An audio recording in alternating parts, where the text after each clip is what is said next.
Olá, seja bem-vindo a mais uma edição do programa TVI News, está no ar.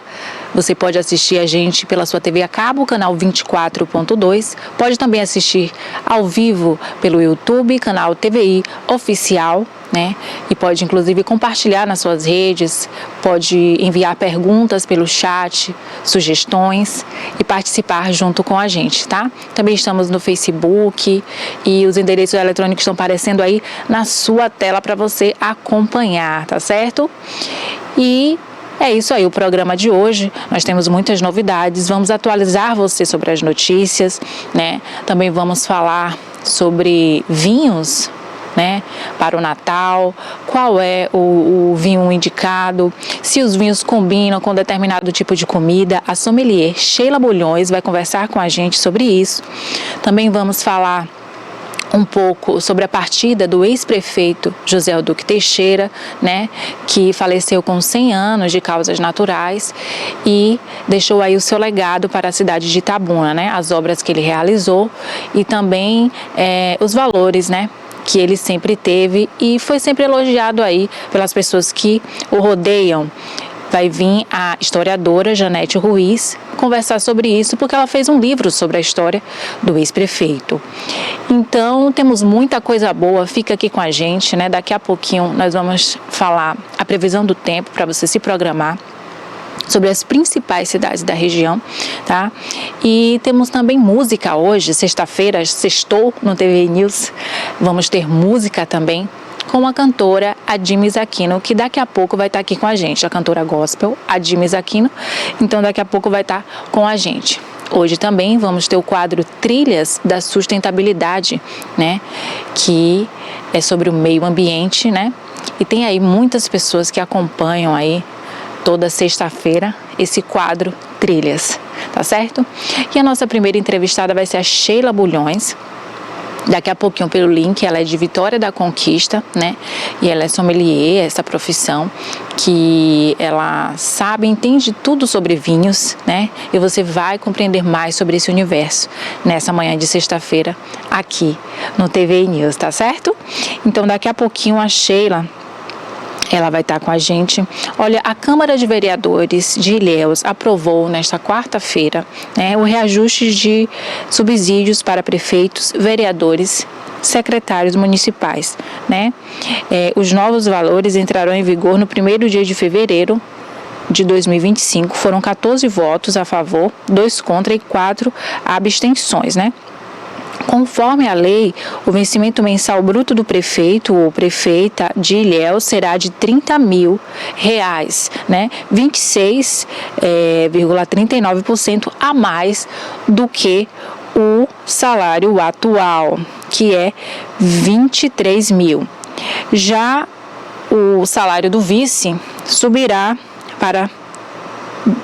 né, 12,83%, saindo de 17 mil para 20 mil. Um dos vereadores passará de 13 mil para 17 mil, né?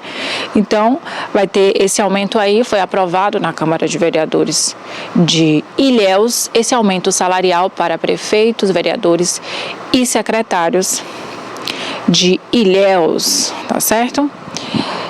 A nossa entrevistada já está no link, Cássio? Já. Então vamos iniciar a entrevista. Cássio, tem como vir ver aqui o monitor que está sem sinal? Eu não tenho como acompanhar a entrevistada. Rafa, Cássio. Já está no link.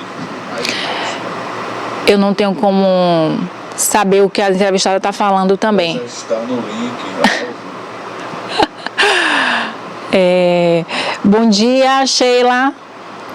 Bom dia, querida. Bom dia a todos. Muito bom estar aqui mais uma vez. Eu não posso ver a Sheila, que aqui não está sendo transmitida a imagem, mas posso ouvir sua voz, Sheila. Sheila, seja bem-vinda ao programa TVI News mais uma vez. Eu que agradeço. É muito bom falar sobre o assunto, compartilhar um pouco mais esse universo do vinho. É prazeroso para mim. As programações de fim de ano, é Natal, é Réveillon, e as pessoas aí já estão programando a ceia, né? E na ceia tem as bebidas, e entre as bebidas entra o seu papel como sommelier, e é muito importante esse conhecimento, né? sobre essa cartela de vinho, saber qual é o vinho indicado para essa ocasião e, inclusive, a respeito das combinações. Aí você pode dar uma explanada sobre isso?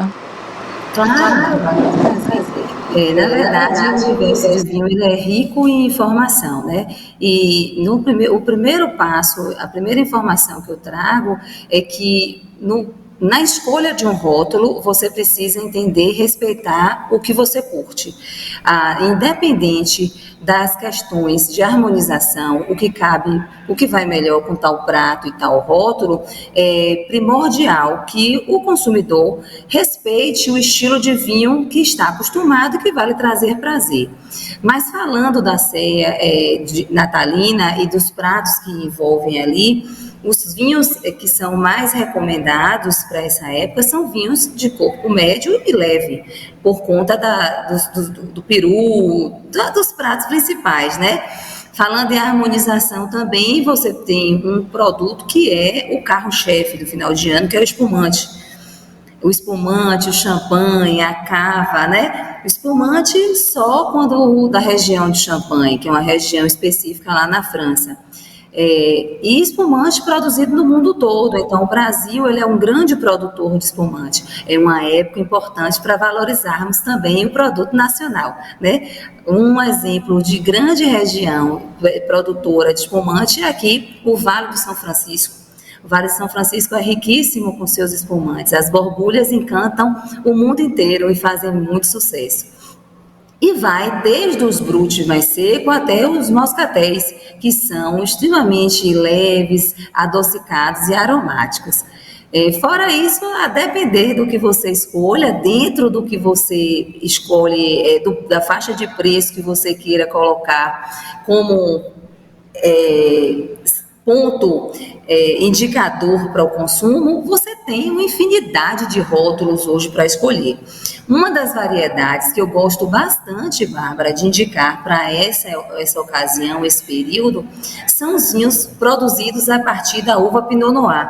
A uva Pinot Noir é uma uva francesa, de origem francesa, mas ela se adaptou a várias regiões do mundo, regiões vinícolas. Então, eu tenho Pinot Noir sendo produzido no Chile, Pinot Noir sendo produzido na Argentina, Pinot Noir sendo produzido belíssimamente na Nova Zelândia, no leste europeu, na região da Moldávia, faz o Pinot Noir também fora de série.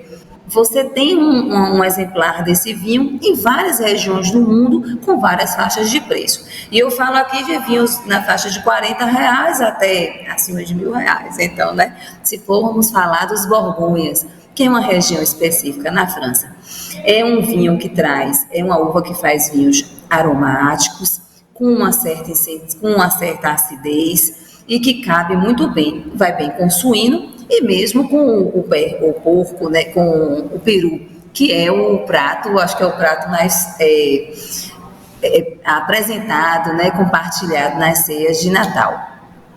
Um outro vinho também que é interessante, que pode ser utilizado nessa época, são os vinhos elaborados com a uva Gamay, que são os Beaujolais, né? Os Beaujolais, eles são uma região, também uma sub-região da França, mas que no Brasil a vinícola Miolo produz um Beaujolais muito interessante. Ele é um Gamay Nouveau, os vinhos feitos de Gamay, que é uma outra uva também leve, com acidez interessante, aromático, que cabe muito bem com esse tipo de prato.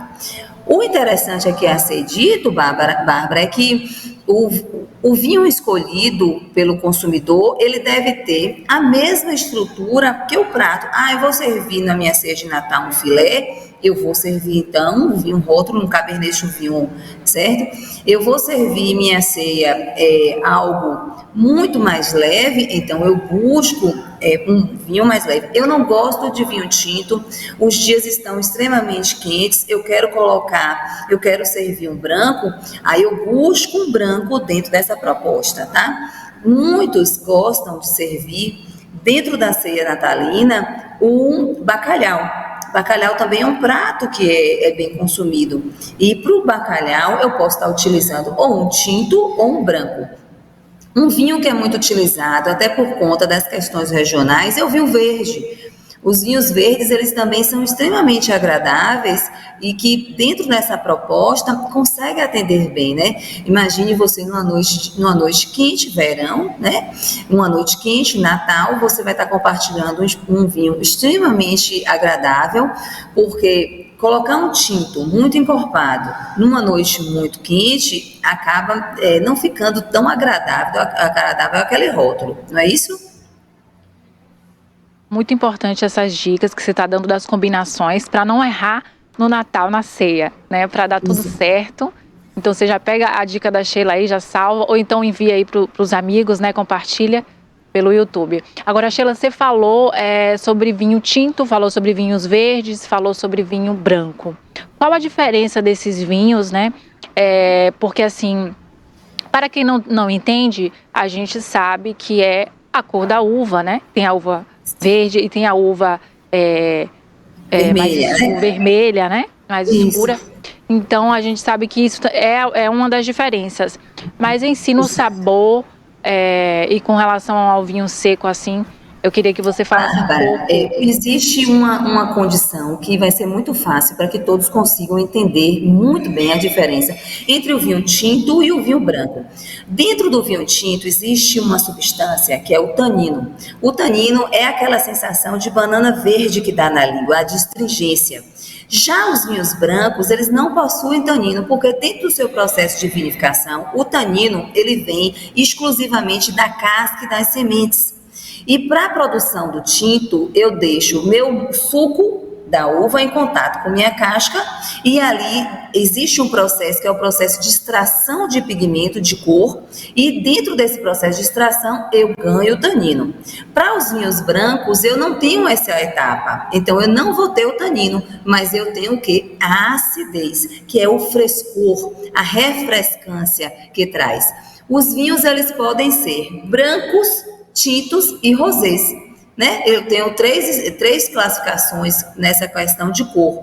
E também eles podem ser tranquilos, espirituosos, fortificados. Quando eu chamo espirituoso, gente, é aquela história dos vinhos, dos espumantes, que eles são festivos, ele tem o perlage, ele tem o gás carbônico ali incorporado e traz um frescor maior à boca. Nos vinhos brancos, esse gás carbônico, ele não contém só quando eu tenho vinhos frisantes, que são vinhos mais leves. E é um vinho que pode ser bem utilizado também nas ceias natalinas. Um exemplo que provavelmente todo mundo conhece são os lambruscos. Lambrusco é um vinho frisante, ele tem um certo gás, uma quantidade de gás, agora menor que o espumante, e harmoniza muito bem com essa época de final de ano e com datas festivas de uma forma geral.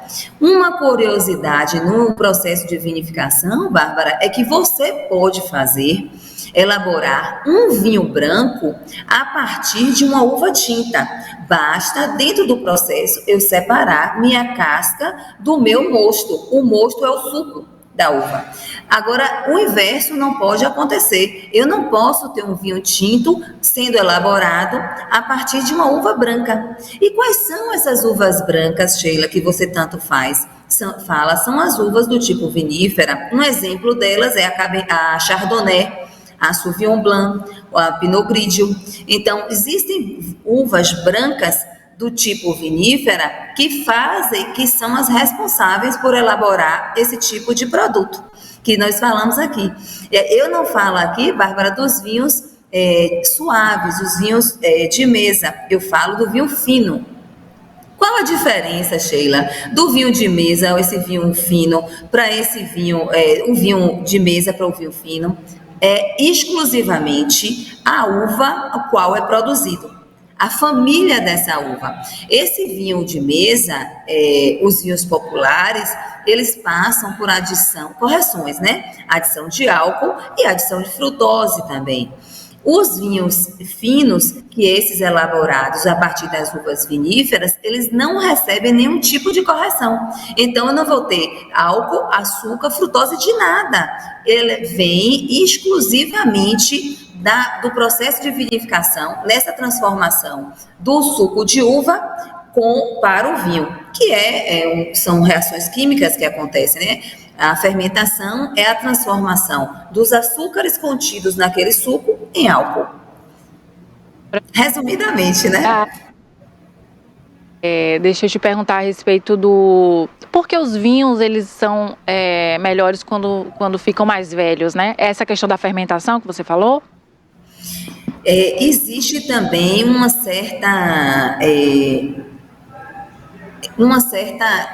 certo questionamento com relação à questão dos vinhos do tempo de vida, né?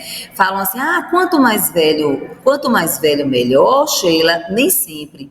Dentro do mercado de vinificação, dentro do mercado do vinho, existem propostas em qual o enólogo, o profissional que elabora o vinho, ele faz aquele vinho, ele cria aquele vinho.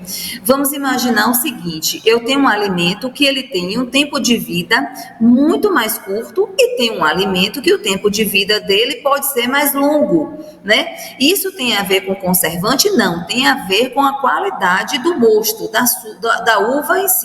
Tá? Então, dentro do mercado de vinho, Bárbara, existem vinhos para atender o consumo imediato e, assim, Sheila, consumo imediato, você fala como algo em torno de 3 anos.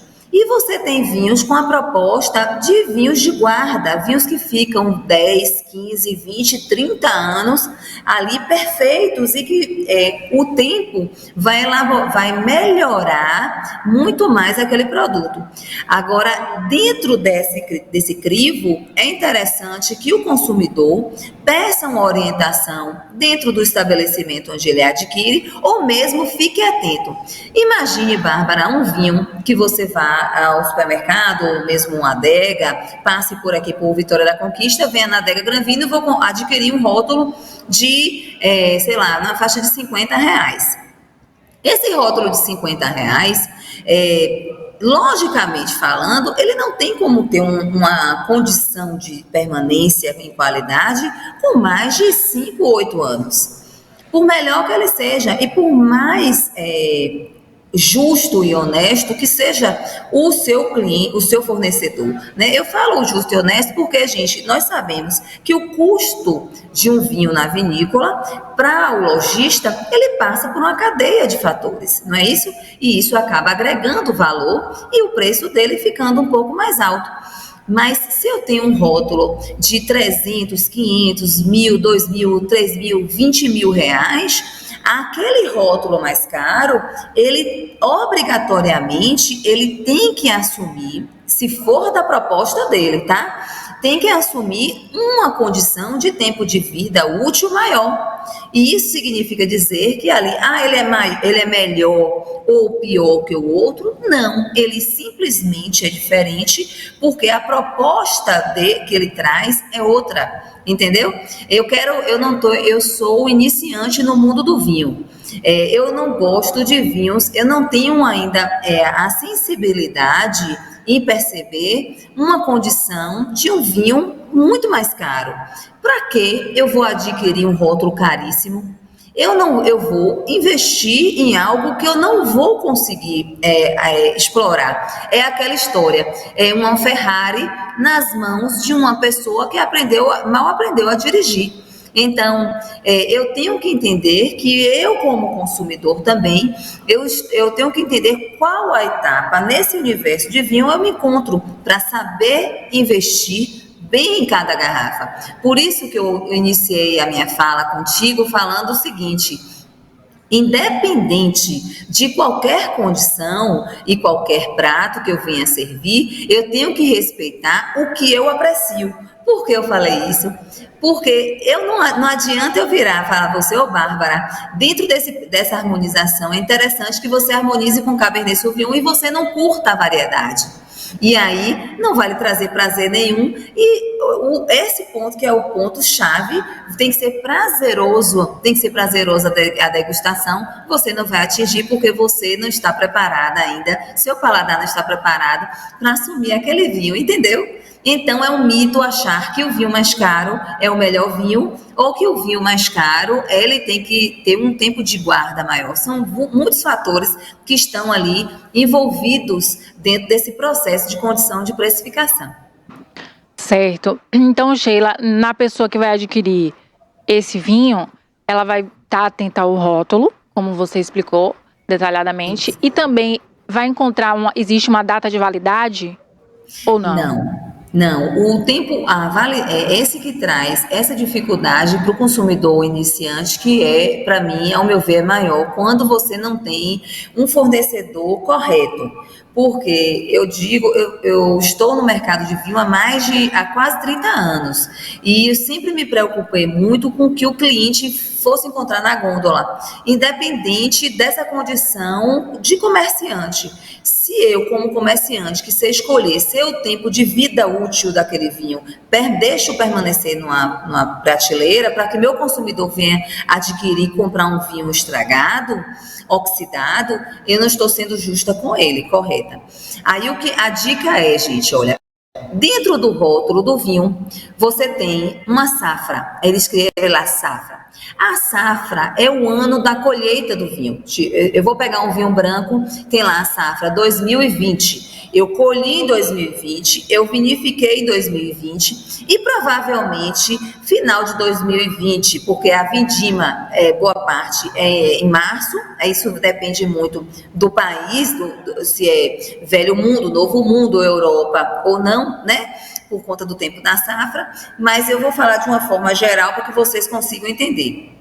Se eu pego um vinho 2020, é um branco, eu tenho que, para mim, é melhor que eu consiga adquirir rótulos brancos com menos de 3 anos.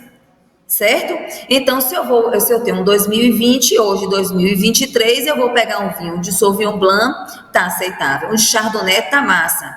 Eu vou pegar um Sauvignon Blanc de 2022, maravilhoso. Quanto mais jovem, melhor.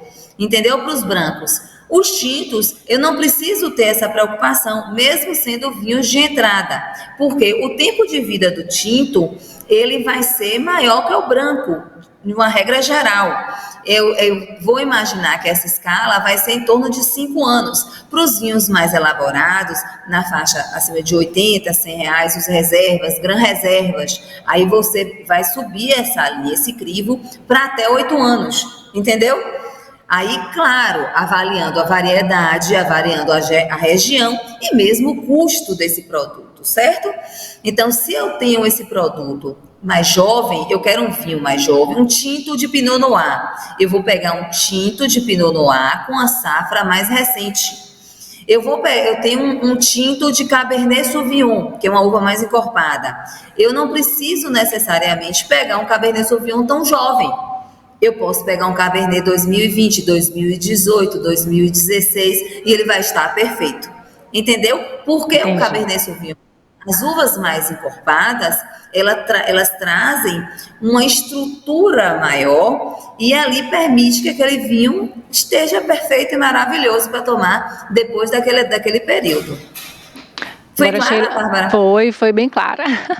Agora, a respeito do valor, tem vinhos que são caríssimos e tem vinhos mais acessíveis, né? Você que tem conhecimento, qual o vinho mais caro? Existem vinhos, eu respirei, porque existem vinhos... Não cortou, não ouvi. Não precisa falar a marca não, só o valor. Qual é o vinho mais caro? Você que tem conhecimento. Existem vinhos de mais de 40, 50, 100 mil reais. Existem vinhos caríssimos, porque dentro de um rótulo de uma garrafa que está sendo leiloada, normalmente são de leilões ou colecionadores que comercializam esse tipo de rótulo, são rótulos que contam a história de uma vinícola, né? Então, você não bebe, interessante que eu falei com um grande apreciador de vinho recentemente, e ele falou assim, não foi dos vinhos mais caros, mas ele falou assim, Sheila, eu trouxe da Itália recentemente, provei um rótulo de 5 mil reais, quando fui provar, era uma safra 74, se não me engano, o vinho já estava oxidado. Foi uma infelicidade, mas assim, era algo que eu também estava esperando. Porque você encontra vinhos excepcionais, safras 1950, 45, depende muito, sabe, Bárbara? E esse mundo do colecionador, ele sabe o risco que ele corre, porque ele não está degustando o vinho somente, ele está provando e fazendo parte de uma história. Entendeu? E assim, uma dica, se você é colecionador, se você tem uma adega em casa, se você é um apreciador, é que você também consiga entender que o tempo de vida útil do rótulo que você deixa em sua adega existe. Por mais que esteja lá no contrarótulo, que é validade indeterminada. Cada rótulo tem um tempo de vida útil, né? E mesmo para esses grandes rótulos, o consumidor ele precisa estimar o tempo de vida útil. Ah, viajei, um exemplo bem prático, viajei na minha lua de mel, trouxe determinados rótulos que custavam na ocasião 500, 200, sei lá quantos reais, e deixei minha adega e permanece até hoje. Gente, esse vinho que você trouxe há 10, 15 anos atrás, se ele não foi bem armazenado ali, ele pode estar oxidado. E a oxidar, Sheila, ela fala tanto em oxidação. O que é estar oxidado? Oxidação, gente, é o seguinte, a rolha, a cortiça, ela é porosa e ela permite a troca de oxigênio mínima com o meio. Quando o vinho não é armazenado de forma correta, a cortiça ela resseca, permite que entre uma quantidade maior de oxigênio e esse vinho vai oxidar. Ele vai ficar com sabor que lembra muito mais vinagre.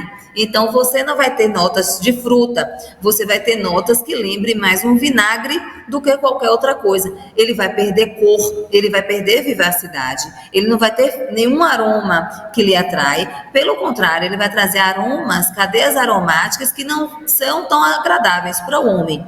Aí, se você trouxe esse rótulo e fica esperando uma data, uma possível data, a melhor data para consumir, eu te digo agora, o melhor dia, a melhor hora é hoje, é agora, é a próxima reunião em família que você pode estar compartilhando esse rótulo especial que tanto você guarda em sua adega. É verdade, dicas boas aí da Sheila Bulhões, tá? Ela é de Vitória da Conquista, sommelier, tá conversando com a gente nessa manhã sobre o melhor vinho, né, para o Natal. E é claro que as dicas você pode aproveitar hoje mesmo, como a Sheila falou, né, Sheila? Agora, sobre as vinícolas, né? Não precisa ser especificamente da Itália. No Brasil, nós temos vinícolas também extraordinárias, principalmente aí em Vitória da Conquista, né? Aí também temos. Exatamente. Nós hoje, eu falo que o Brasil é uma potência vinícola. Em todas as regiões você encontra grandes produtores. O Brasil ele tá na escala nós falamos do Novo Mundo. Novo Mundo são todos os países que vieram com essa linha de tecnologia, conhecimento, que chegaram depois da Europa em produção, investiram muito em tecnologia e em todas as regiões que se predispõem a produzir um vinho com qualidade, ele consegue fazer. Um exemplo disso é que a região de Mucugê, com a vinícola Uva, que é um projeto fora de série. Ou mesmo todas as outras que nos cercam, chegando ali ao Vale do São Francisco, mesmo a região de Bento, Minas também tem vinícolas perfeitas.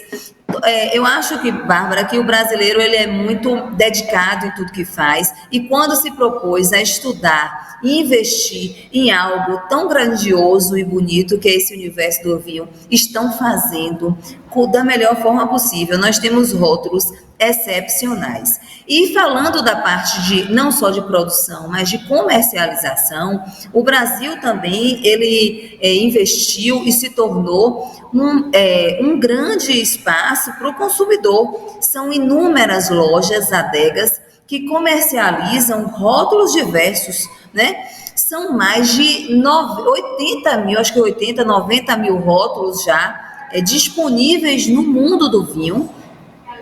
Hoje em Vitória da Conquista você conta com adegas maravilhosas e não só Vitória da Conquista, estive aí na região de Ilhéus e Itabuna, lojas lindíssimas, com profissionais extremamente preocupados com o bom atender, né? Com o atender bem, buscando sempre conhecimento.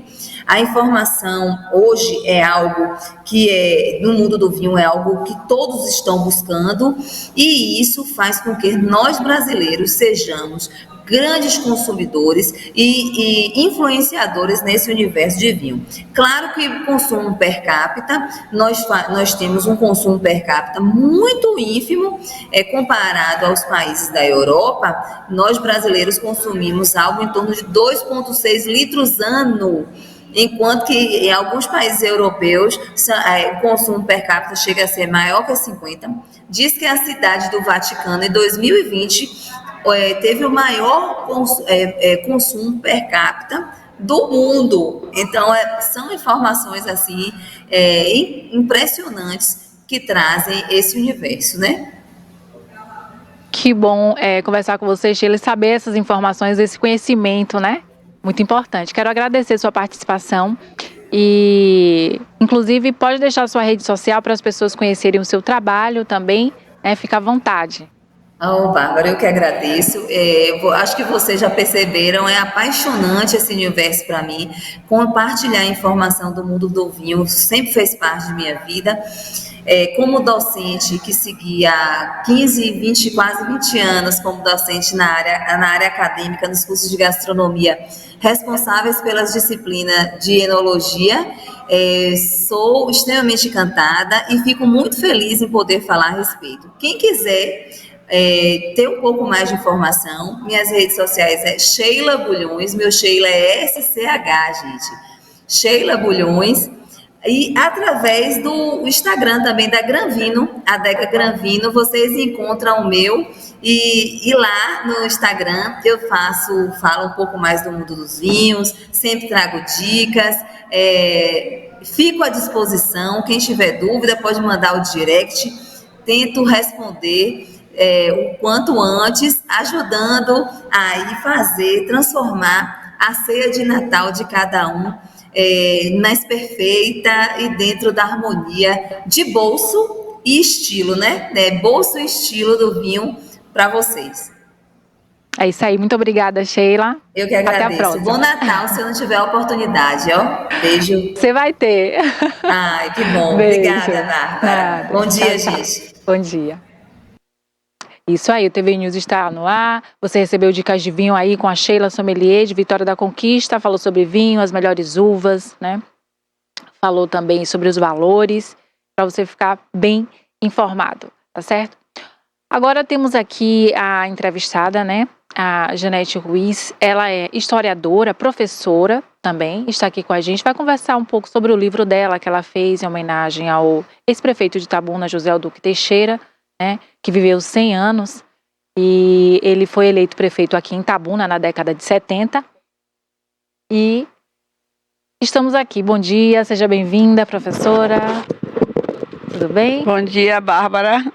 É um prazer muito grande estar aqui falando sobre essa obra, né, que terminou sendo assim muito gratificante para mim, né, porque vem de um projeto já há bastante tempo, da universidade, de 1999, mas a entrevista com o Duque foi de 2000, né, era um projeto chamado Testemunhos para a História, que não tem só a entrevista de Oduque. Agora eu me animei um pouco, eu vou tentar fazer com que outros depoentes saiam de lá dos arquivos do SEDOC da universidade, né? Porque a gente entrevistou, acho que uns 10, mais ou menos, ou 15, né, personagens, o requisito era ter mais de 70 anos. Sim. E ter vivido a maior parte de sua vida na região, né? E não importava se fosse político, professor, advogado, comerciante, mas é reconhecido pelo grupo nessa característica. E José Alduque entrou nessa história, né, como um ex-prefeito que era muito bem avaliado pela população. E em 2000 a gente fez essa entrevista com ele. Então, há 23 anos que essa fala dele está aqui, está lá gravada no SEDOC da UESC, né, como também outras. É muito importante para a história de Itabuna, né, e do Brasil, no caso, ficar esse registro, né, foi muito interessante, né, esse trabalho da Janete, E Janete, conta pra gente aí sobre o seu livro. Você fez essa entrevista no ano 2000, já tem 23 anos. A gente recentemente comemorou o aniversário do prefeito de 100 anos, em outubro. E a madrugada de ontem, no dia 29, não, de anteontem, hoje é dia 1º Hoje é de 1º dezembro. de dezembro. Isso. Infelizmente, ele veio a óbito ali, no dia 29, na madrugada do dia 29 de novembro, por causas naturais, mas viveu 100 anos e tem toda essa história. Então conta pra gente mais sobre o seu livro, como é a história de Oduque, a chegada dele. O livro, ele vai ter um roteiro, né? Porque a gente, em todos os depoentes, a gente obedece mais ou menos um roteiro fixo, que seria uma parte da sua história pessoal e a outra parte da vivência dele e o olhar dele sobre as instituições da cidade e sobre a própria cidade, né? Então, Oduque, nos primeiros momentos, né, ele fala muito sobre ele, a vida dele, e também porque ele ficou muito conhecido, né? Ter sido um homem dos mais ricos da cidade e não envolvido diretamente em cacau, né, envolvido principalmente no comércio, né? Ele já coloca essa vocação dele desde criança, né?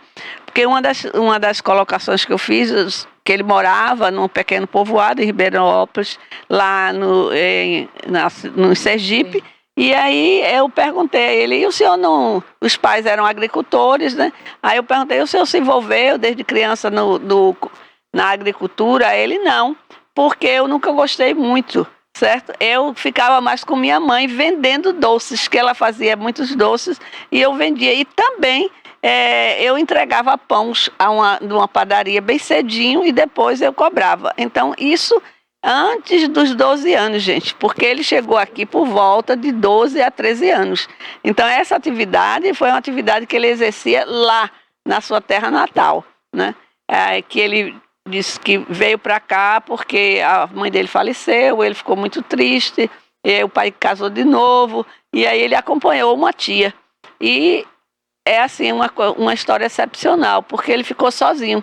Essa tia não quis ficar na região e ficou esse menino de 12, 13 anos, esse adolescente, sozinho aqui na região. Então, aí ele desempenhou toda a sua vida. Ele disse praticamente que ele se educou, né? Incrível. E ele valorizava demais a educação. Quem lê o livro vai observar como é que ele se preocupava, tanto na sua vida pessoal, né, como dos seus irmãos, porque depois ele foi trazendo todos os irmãos aqui para a região, né? E ele tinha preocupação que todas as irmãs e irmãos fizessem universidade. E ele mesmo, né? Ele conta que quando ele conseguiu terminar a contabilidade, e com muita dificuldade, ele tinha muita carência, muita deficiência em química, física, né? E ele não se achava apto para prestar um vestibular. E aí ele contratou um professor para ir bem cedinho lá na Rádio Jornal, que era a rádio dele ali na Praça José Baixo, que esse professor dava aula para ele poder ele se preparar para o vestibular. Isso era o ano de 1971, certo? Ele já era um profissional reconhecido, presidente da associação, reconhecido em quase todas as instituições daqui da região, mas ele se preocupava que ele tinha que fazer a universidade, era o grande sonho dele. E fez para direito. Fez para direito. UESC. Ele disse que a maior alegria da vida dele, está aqui no livro, foi quando ele viu o nome dele saído como é que ele falou, acho mais ou menos assim, dos computadores da CEPLAC. Foi uma realização para ele, isso é muito importante. Agora, ele não exerceu como advogado. Não, ele nunca exerceu. Ele conta uma experiência aqui, ainda quando estava terminando o curso, né? E a experiência que ele terminou conseguindo, vamos dizer, liberar a pessoa, o cliente de última hora, que foi um professor que carregou ele, mas ele disse que o pessoal ficava dizendo, Duque, o que é que você vai fazer? Direito não vai dar nada a você. Então, mas ele se orgulhava muito disso, né? E sempre ele, por exemplo, quando ele foi eleito prefeito, que foi quase concomitante, né? Ele foi eleito prefeito em 72 e assumiu em 73 e também passou no vestibular. Aí eles que procurou muito estudar para saber o que era que devia, a vida de um prefeito, o que deveria ser feito. Então há uma preocupação muito grande. E ele assinala aqui também uma frustração, que ele disse que queria ter colocado, né, bibliotecas em todos os bairros. Ele fala muito desse projeto, mas que infelizmente ele não conseguiu, né? Aí o livro vai buscando como é que ele vai se formar, aquele folclore da história das garrafas, né? Sim, é folclore? Não, é folclore não, é verdade mesmo. Sim. Ele reafirma. Aqui ele no vendia livro, garrafas mesmo. Vendia garrafas mesmo. Como é que era o processo? Havia, né? As garrafas eram todas de hoje em dia é lata, tudo mais descartável, eram garrafas de vidro e os engradados de madeira, né? Sim. Então ele recomendava, ele contratava meninos para arrecadar nas casas, etc, essas garrafas, e as sujas ele lavava, engradava e vendia aos representantes da Brahma e da Antártica. Olha, que visionário, né? E aí onde é que ele lavava? Ali na Ilha do Jegue, ou então em um ribeirãozinho que existia na Praça Camaquã. Quem lembra, existia uma lagoa ali na Praça Camaquã. Os mais antigos confirmam isso aí. Então, não é folclore. Verdade. É verdade, e está aqui com as palavras dele. Agora, Janete, o Fernando Vita trabalhou na gestão do ex-prefeito José Oduque e falou no documentário que eu produzi a respeito da graduação na UESC, que ele conciliava, inclusive, os estudos com a gestão da prefeitura, né? Uhum. E que ele tinha que ir às aulas, mas também tinha que exercer como prefeito, né? Ele fala sobre isso? Ele não chega a falar assim detalhadamente, mas ele disse que conseguia. Eu não era um melhor aluno, viu, professora? Mas não era o piorzinho, não, certo? Eu conseguia, tinha muitos alunos, colegas brilhantes, ele afirma, mas eu dei conta do recado. A senhora esteve presente no velório? Estive. Uma cerimônia muito bonita. Fiquei muito feliz de ser na Câmara dos Vereadores, que era exatamente como eu falei para a Kátia, a filha dele, né? O espaço dele era ali, o centro da cidade, né? Estava ali a associação comercial. Foi uma cerimônia muito bonita e que é muito bem merecida. Agora, o corpo, Janete, passou pelo cinquentenário e alguns jornalistas mencionaram que não devia ter sido daquela forma, né? Que a prefeitura poderia ter organizado melhor, principalmente porque ele era um comerciante, né? Um percussor. Uhum. E que deveria ter baixado as portas dos comércios no momento, deveria ter decretado luto, algo assim. Não foi feito. É verdade, eu vi os comentários, eu não acompanhei do cortejo o tempo todo, mas acho que ele merecia essa homenagem. Mas acho que ele está bem feliz. Diz que ele, a dona Kátia me falou que ele orava, né, pedia para São José ele completar 100 anos. Ele completou os 100 anos com festa, né? Ficou muito emocionado com esse livro que ele me cobrava, né? Que eu tinha feito depoimento dele há muito tempo, e sempre que eu encontrava, eu cobrava ele e ele me cobrava. Eu cobrava ele a doação dos jornais, né, dos exemplares do jornal Diário de Itabuna. Eu disse, professor, os alunos precisam pesquisar sobre a história recente, está lá. O Tony já doou a parte que ele tinha. Qualquer dia desse, professor, qualquer dia desse. Quando foi um dia, ele ligou para mim, eu estava no SEDOC. Professora, quer ainda o jornal? Eu, claro, venha buscar. Certo? Então, ele conseguiu uma vida muito bem vivida, né? Desenvolvendo os talentos e as habilidades que ele tinha, né? Aí que conta como ele vai terminar se transformando, por exemplo, o revendedor da Ford, né? Que foi uma das, vamos dizer, o ápice da carreira dele como empresário, né? Ele esteve presente sempre colaborando com todas as instituições daqui da cidade. Foi presidente do Rotary Club várias vezes, da Associação Comercial várias vezes, né? Da maçonaria. Então, ele estava sempre muito articulado com a vida da cidade. Aí me foi perguntado assim, e ele amava Itabuna? Eu digo, o que você acha? Né? A vida dele foi toda aqui na cidade. Ele se transformou, e mais do que justo, né, ter recebido o título de cidadão itabunense, porque ele era realmente esse cidadão itabunense. Porque veio desde criança, trabalhou, investiu na cidade, né? Uhum. E acreditou. Então pode falar mais do seu livro, Janete, você estava comentando e eu interrompi e fiz outra pergunta, pode continuar. Mas é exatamente isso, ele vai falando, a gente vai perguntando a ele sobre a visão dele sobre todas essas instituições que ele viveu, né? Aí ele vai falando sobre essas instituições, sobre o Rotary, sobre... aí a gente pergunta sobre a vida partidária também, né? Sim. A vida partidária dele, porque ele era de um partido, né? Era um partido de oposição, e depois MDB. Terminou a vida com o partido dele, o partido da não oposição, né? Junto com a CM. A gente questionou um pouco aqui. Ele às vezes sai de tangente, né? Como todo político, mas se saiu bem. Mas a gente pergunta a ele qual era o relacionamento dele com o governo do estado, quando ele assume, porque ele era um dos poucos municípios da Bahia que não era da Arena, era do PMDB, né, do MDB. E aí ele conta como que foi que ele conseguiu alguns recursos, quer dizer, recursos indiretos para a construção do grande sonho dele, que foi a construção do centro administrativo, né, que eu senti uma mágoa muito grande no coração dele por o centro administrativo não estar mais lá no local que ele construiu. O centro administrativo que você se refere é onde é atual? É onde hoje funciona uma faculdade particular, né?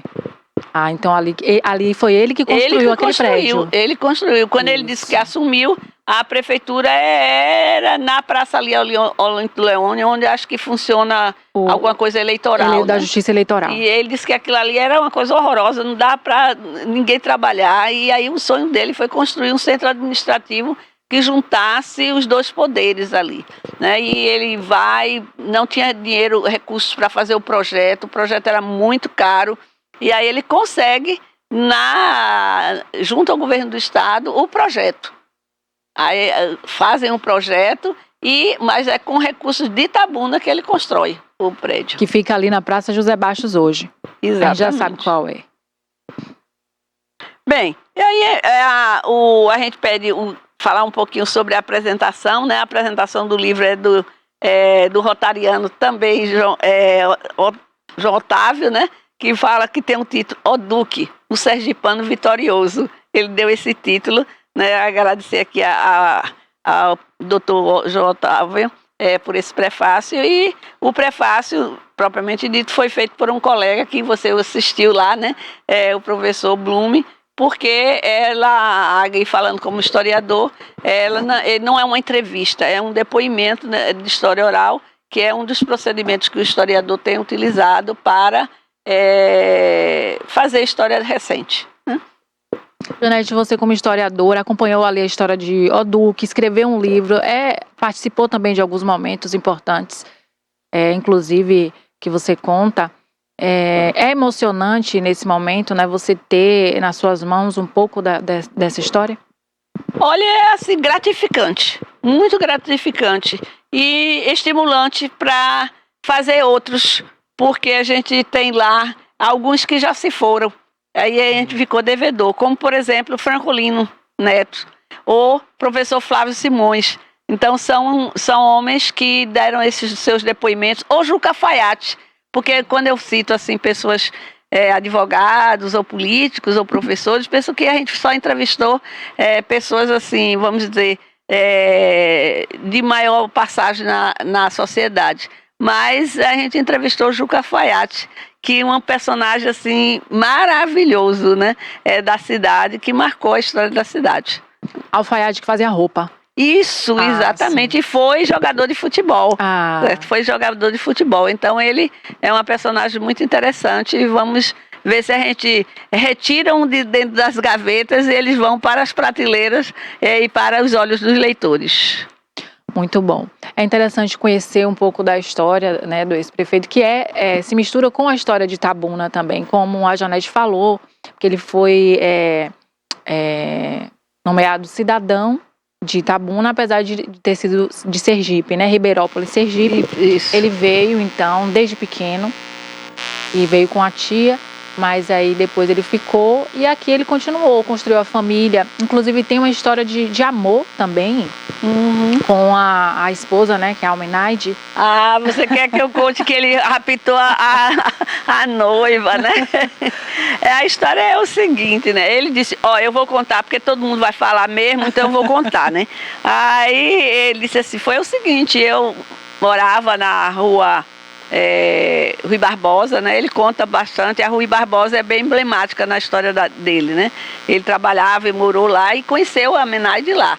Diz que ela morava também ali mais próximo. Ela estudava, os pais dela eram agricultores, né? Tinham fazendas em Buerarema, e aí começou aquele olha lá, ele olha lá, olha cá, né? Etc e tal, e a gente começou a namorar. Eu não tinha muito tempo não, mas já tinha uma bicicletinha, ele fala, né?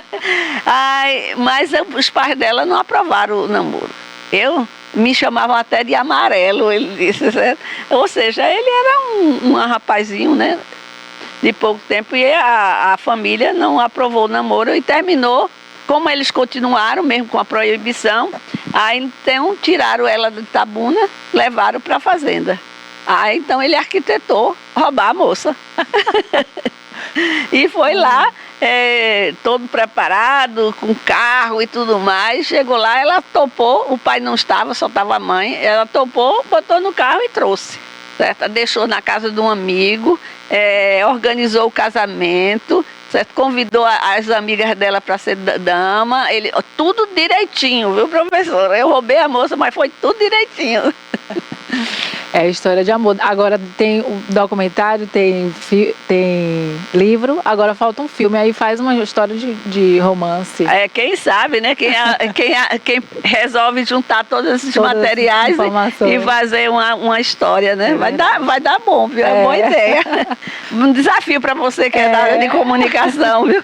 Vamos amadurecer, né? É verdade. Olha, muito bonita, né? A história do saudoso Oduque. José Oduque Teixeira, também nós prestamos aqui homenagem à família, né, que está enlutada, mas a gente não pode deixar de contar a história dele, que é de suma importância para a nossa cidade, nossa região, né? Isso. Isso aí tudo contribui para o nosso crescimento também cultural, né, Janete? Então, assim, Janete, foi você que teve também uma história com a família? Uma história com a família? Foi outra professora da Pio 12. Não, quem teve uma convivência com ele, o pai dela, é a professora Eliabe, né? A professora Eliabe do Pio 12, que viveu, o pai dela parece que era tiro de guerra. Trabalhou e trabalhava com Oduque. E parece que foi companheiro do tiro de guerra, porque ele fala do tiro de guerra que foi muito duro. Muito duro do tiro de guerra que ele participou. Que eles, quando completou 18 anos, é muito interessante. Eles assim, quando eu completei 18 anos, isso já estava na hora de eu ir lá cumprir com o meu dever. Aí me alistei. Mas foi duro, viu, professor? Não foi fácil não, né? Mas ele venceu. Exatamente. E que a gente possa, né, através desses instrumentos, guardar a memória dele, né? Porque acho que o homem... ele não se restringe, a sua vida não se restringe à materialidade. Ele extrapola a si mesmo quando ele deixa marcas e memórias, né? E cabe a nós continuar essa jornada, manter essas memórias vivas. É verdade. Professora Janete, eu quero agradecer sua participação nessa manhã, falando, né, desse acontecimento histórico. E trazendo essa obra literária que você construiu junto com sua equipe e que é de muita importância para aqui, a nossa região, tá bom? Então, quem quer comprar o seu livro, como é que faz? Onde é que consegue adquirir? E pode deixar também sua rede social para as pessoas conhecerem o seu trabalho. Bem, eu sou péssima, eu sei que eu estou no Instagram, mas não sei direito não, viu? Mas o livro, por enquanto, está sendo vendido no Centro Cultural Teosópolis, que ontem a gente fez outro lançamento, né? Tivemos aquele lançamento um pouco privado, né? Só para os amigos da família. Ontem nós tivemos um evento chamado Obras, Autores e Autógrafos, né? Tivemos 15 autores, eu estava incluída, né? Que maravilha. Foi assim um evento muito bonito, né? Tivemos uma primeira mesa só com o pessoal de literatura infantil, li cada livro lindíssimos, e depois os outros literatura, romance, né? E eu estava no meio aí com o livro de Oduque. Então aí ele passa a ser já lançado 2 vezes, né? Mas ele vai estar, por enquanto, lá no Centro Cultural Teosópolis. Né? Então, vai estar à venda, mas a gente vai ver e também no site da Via Literária, né? Ah, sim. Porque é o meu editor, o professor Agenor Gasparetto.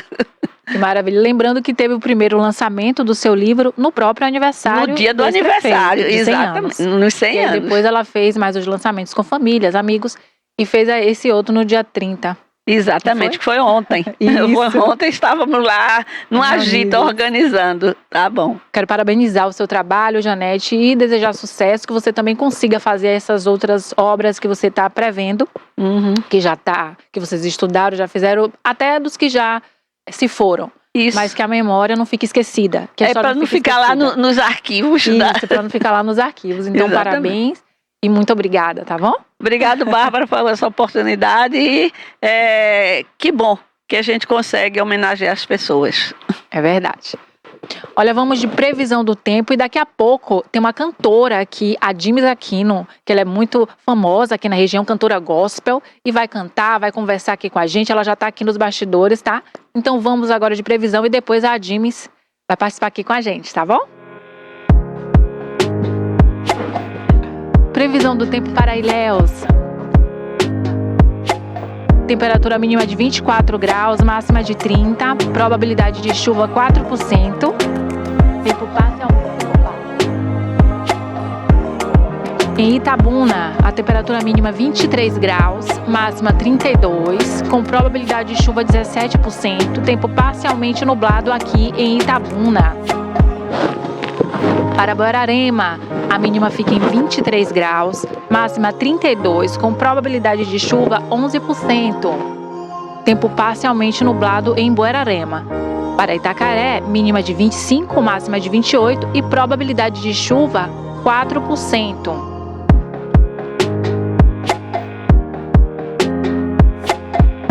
Para Itajuípe, mínima de 23 graus, máxima de 33 e probabilidade de chuva 22%. Tempo parcialmente nublado em Itajuípe. Para Ibicaraí, o tempo está ensolarado por lá. Mínima de 22 graus, máxima de 34, probabilidade de chuva 6%.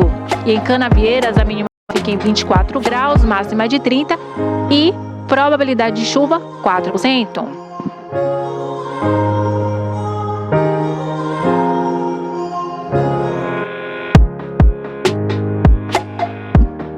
Salvador, mínima de 25 graus, máxima de 30, probabilidade de chuva 3%. Porto Seguro, mínima de 23, máxima de 31 e probabilidade de chuva apenas 4%. Vitória da Conquista faz sol, com mínima de 17 graus, máxima de 32 e probabilidade de chuva apenas 10%.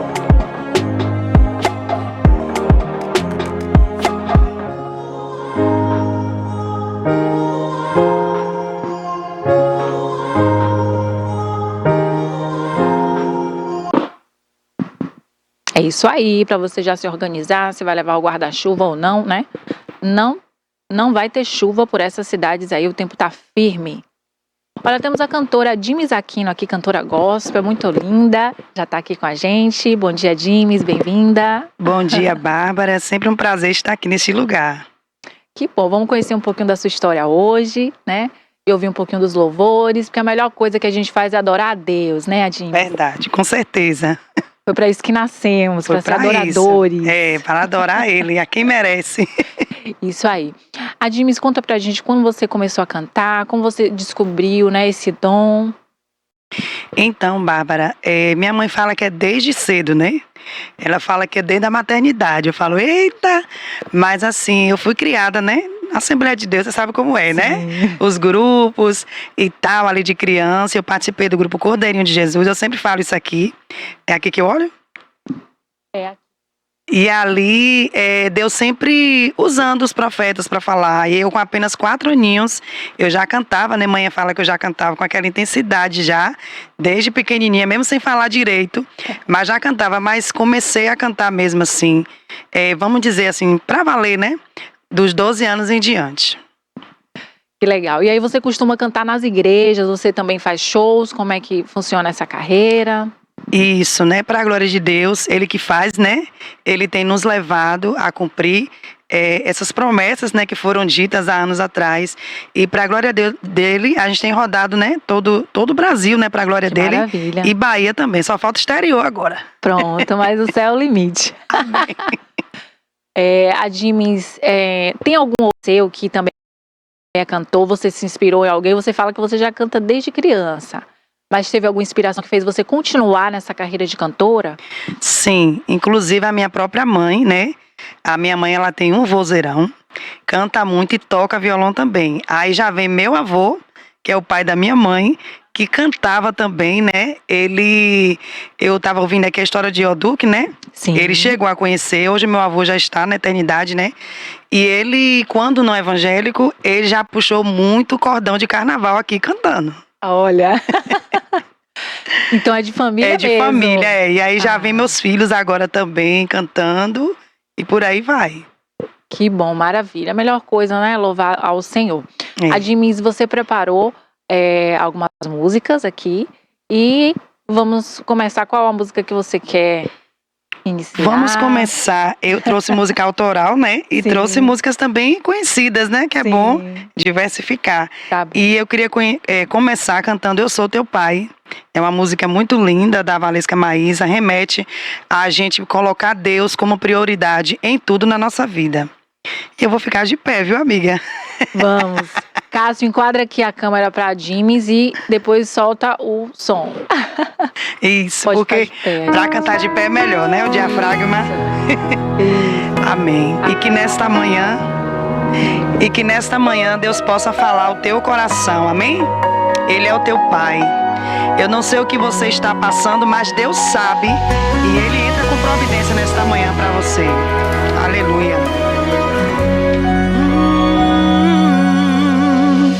Muitos me conhecem pelo nome, outros me conhecem só de ouvir falar. Alguns são de perto, outros de longe. Com licença, eu vou me apresentar. Sabe quem eu sou? Eu sou aquele que te ouviu chorar. Eu sou o único que escolheu ficar. Amigo confidente, o pai que sempre sabe te aconselhar. Mas conhecido como Yeshua, o pão da vida é Jeová Rafa. Eu sou a luz no fim do túnel, a força quando a tua acabar. E se precisar, é só chamar. Não preciso de formalidade, eu quero intimidade. Eu sou teu Pai, é só chamar. E não é sobre religiosidade, eu quero intimidade. Sabe o que ele diz? Sabe quem eu sou? Eu sou aquele que te ouviu chorar. Eu sou o único que escolheu ficar. Amigo confidente, o pai que sempre sabe te aconselhar. Mas conhecido como Yeshua, o pão da vida é Jeová Rafa. Eu sou a luz no fim do túnel, a força quando a tua acaba. Canta comigo. E se precisar, é só chamar. Não preciso de formalidade, eu quero intimidade.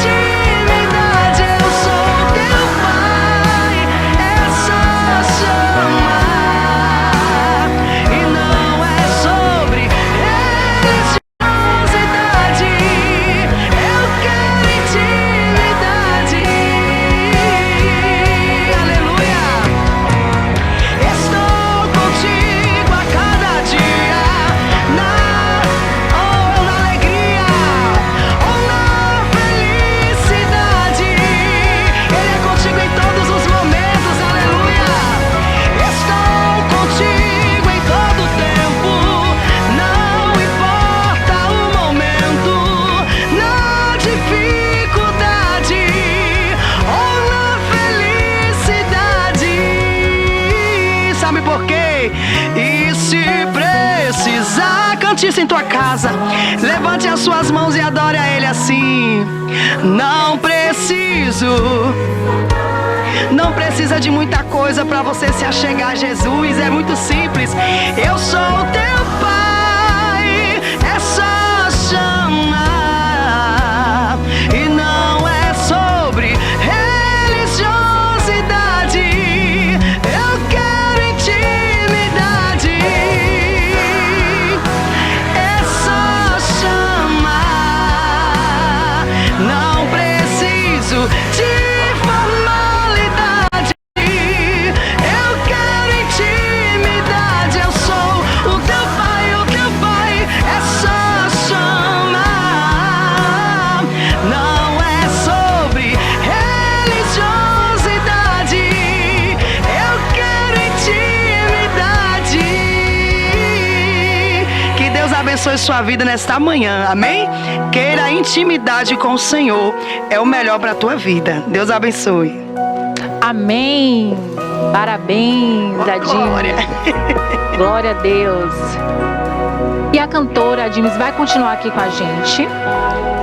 E o quadro Trilhas, o pessoal que assiste, todo mundo está acompanhando, esperando o quadro Trilhas. Então vai entrar o Trilhas da Sustentabilidade. Você continua com a gente no TVI News, que a Adimes vai cantar para finalizar, tá bom? Vamos de trilhas?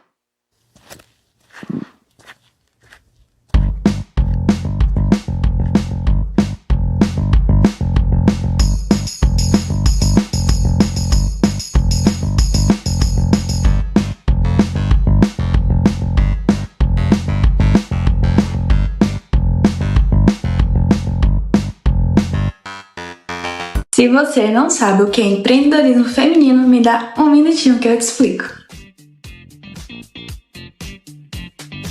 No cenário do empreendedorismo atual, o protagonismo feminino tem se destacado de maneira surpreendente. Mulheres empreendedores estão quebrando barreiras, trazendo inovação e transformando o mundo dos negócios.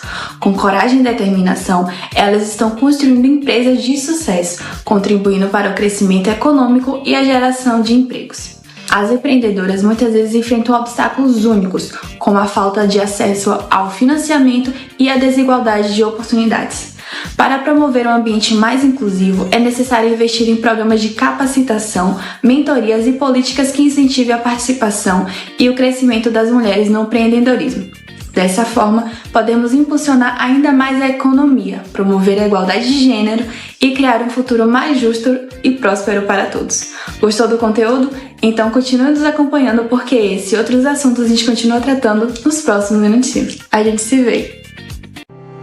Oi, eu sou Priscila Costa, fundadora da Ecoleve, e quero te contar um pouco da nossa história. Sou natural de Una, uma cidadezinha no interior do sul da Bahia, e sou alguém que busca encontrar soluções para os desafios cotidianos, sejam meus ou de outras pessoas, por acreditar que de fato podemos transformar o mundo juntos, com cooperação e sustentabilidade, a partir do local onde vivemos, gerando cada vez mais impacto positivo na sociedade. Ao longo desses mais de 10 anos de trajetória profissional, já ajudei diversas pessoas e negócios a melhorarem os seus resultados, e foi assim que me descobri uma grande estrategista de negócios. Durante esse tempo, cursei engenharia de produção, me especializei em gestão de projetos, me tornei Black Belt em Lean Six Sigma, mas eu sentia que podia fazer mais. Foi aí que um sábio me lembrou que eu precisava ser a mudança que eu gostaria de ver no mundo. Então, em junho de 2019, participei do Empretec, um seminário do Sebrae, e lá nasceu a Ecoleve. Começamos com a venda de produtos sustentáveis, como ecodiscos de algodão, copos e canudos de silicone, escovas de bambu, e com o tempo fomos encontrando novas oportunidades de gerar ainda mais impacto positivo. Atualmente, fazemos parte do movimento Lixo Zero no Brasil e desenvolvemos soluções únicas para que os nossos clientes implementem práticas sustentáveis em suas organizações, com base numa metodologia inovadora que integra a responsabilidade socioambiental e governança corporativa.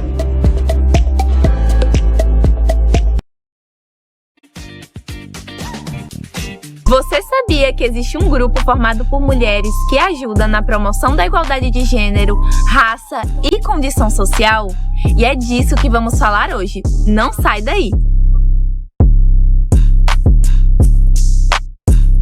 Bom, O nosso episódio de hoje gira em torno de uma temática incrível e com um impacto significativo em nossas vidas e na nossa sociedade. Hoje, o nosso episódio é sobre empreendedorismo feminino. E no nosso Você Sabia, não seria diferente. Como eu disse antes, vamos falar sobre um grupo formado por mulheres que ajuda na promoção da igualdade de gênero, raça e condição social. Você pode estar se perguntando que grupo é esse? Então, estamos falando do Grupo Mulheres do Brasil. O Grupo Mulheres do Brasil foi fundado em 2013 por um grupo de 40 mulheres executivas de diferentes segmentos, com o intuito de engajar a sociedade civil na conquista de melhorias para o país. A fundadora e presidente é Luísa Helena Trajano, presidente do Magazine Luiza. A ideia de criar o grupo surgiu em um encontro entre Luísa e outras mulheres líderes empresariais em 2012. As mulheres estavam preocupadas com o cenário político e social brasileiro e acreditavam que era necessário que as mulheres se unissem para fazer a diferença. Muito interessante como a união de pessoas com o mesmo propósito pode fazer a diferença, não é mesmo? E não sai daí, que já eu volto com mais curiosidades, como o grupo funciona, qual o nível de abrangência dele. Até daqui a pouco.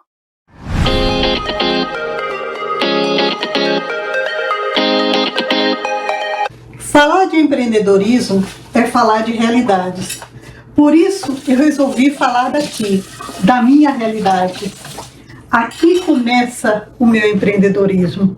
Eu sou Nájara, sou do Instituto das Marias e juntamente com Carol e Lara, a gente é uma empresa de ensino, formação e capacitação de pessoas, de profissionais, de empreendedores, de todos os segmentos, para empreender na diversidade e na igualdade de gênero. A gente acredita que nós somos diversos e é isso que nos une. E nós acreditamos e respeitamos e defendemos a igualdade de gênero.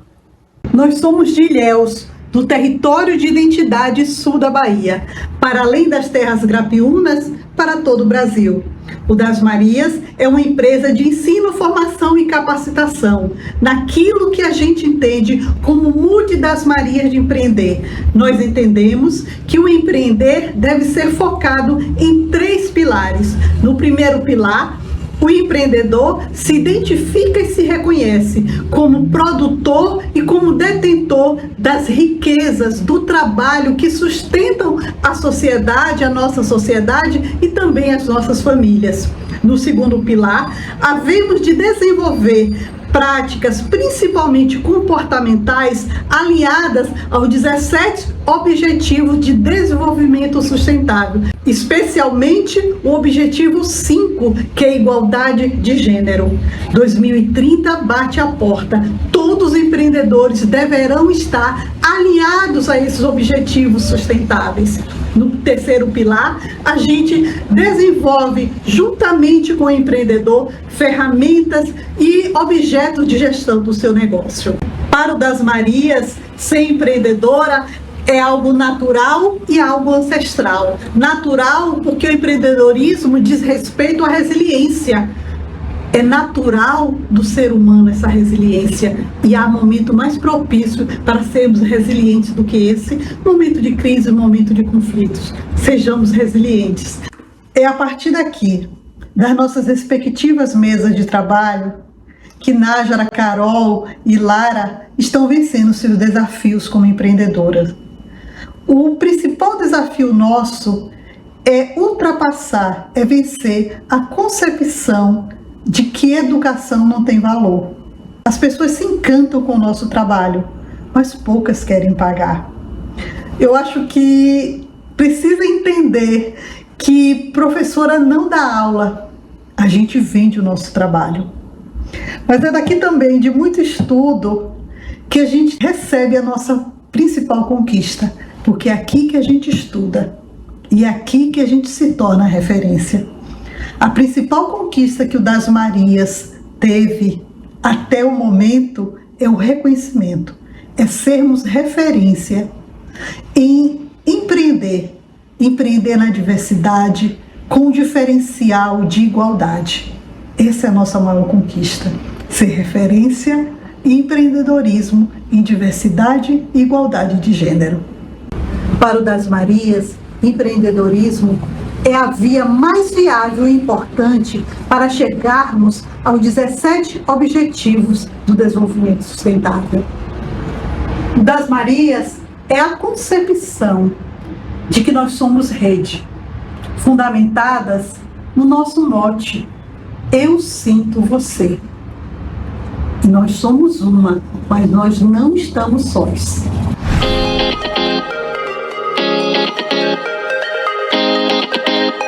Eu sou Alessandra Seixas, fundadora do Sacadas. Sou natural do Rio Grande do Sul, moro no Rio de Janeiro. O meu negócio ele é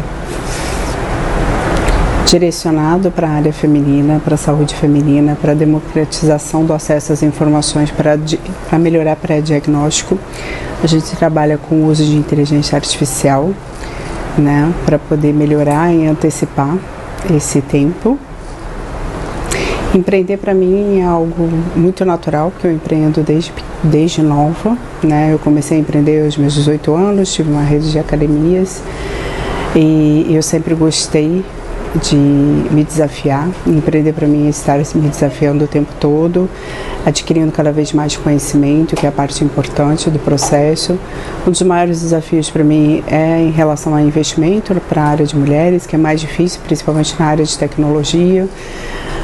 Isso é um grande desafio para a mulher no mercado, de não ter tanta influência para esse mercado, né, tanto favorecimento para o investimento em startups fundadas por mulheres, em negócios de mulheres, né. E a minha maior conquista foi esse ano ter ganhado o prêmio da ONU, né. A gente ganhou como melhor projeto de inovação e impacto social.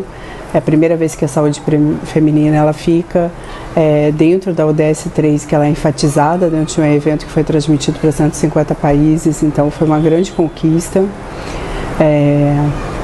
E a maior de todas foi a chegada do meu filho, sem dúvida, né? E eu acredito que o empreendedorismo feminino ele tem uma força inabalável em relação a negócios, pelas qualidades que as mulheres apresentam em relação à atração do negócio, à aquisição do negócio, no desenvolvimento do negócio.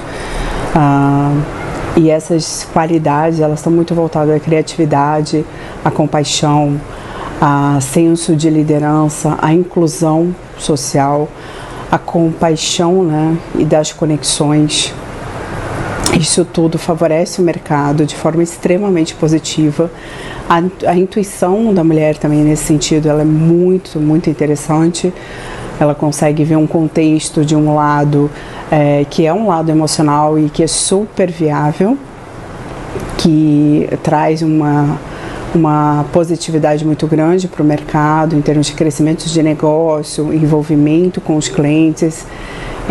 Tem toda essa intuição voltada com a criatividade, voltada com a compaixão, com as conexões, né? A questão de falar muito, ter essa questão da conexão e do network muito forte. Então esse desenvolvimento é muito favorável para a sustentabilidade de uma forma geral das corporações, de uma forma geral para o mercado, além de ser, né, um mercado que cada vez mais terá mais mulheres no mercado no futuro. A gente tem uma crescente para esse lado feminino e a gente precisa que todas as esferas desse mercado sejam preenchidas de uma forma inclusiva, sustentável, tanto social quanto profissional. Voltamos com a segunda parte do nosso Você Sabia de hoje e, como prometido, vou contar para vocês como funciona o grupo e onde ele está presente. Bom, o grupo funciona de forma descentralizada, com cada núcleo autônomo para definir suas próprias ações e estratégias. No entanto, o grupo também conta com uma estrutura central, que coordena as ações nacionais e apoia os núcleos. As ações do Grupo Mulheres do Brasil são voltadas para a melhoria de diferentes aspectos sociais. O grupo atua em diversas frentes, incluindo o empreendedorismo feminino, em que promovem programas e capacitações para mulheres que desejam empreender ou fortalecer os seus negócios. Já na educação, o grupo atua para garantir o acesso de qualidade para todas as crianças e jovens, e especialmente as meninas. Além disso, o grupo também atua em outras vertentes, como a saúde, a violência contra a mulher e políticas públicas. A abrangência do Grupo Mulheres do Brasil é nacional e internacional. O grupo conta com núcleos em 39 localidades no Brasil e no exterior, incluindo Portugal, França, Alemanha, Estados Unidos e muitos outros. O grupo tem um alcance significativo, tanto no Brasil quanto no exterior, e é reconhecido por seu trabalho e impacto na sociedade. Por isso, tem recebido vários prêmios, como o Prêmio de Destaque Mulher e da revista Focus.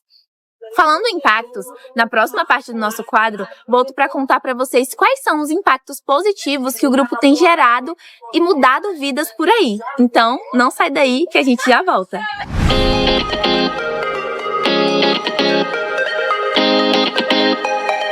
Meu nome é Karina, eu falo de Salvador, Bahia. Eu sou psicóloga clínica e empreendo na área há cerca de 4 anos.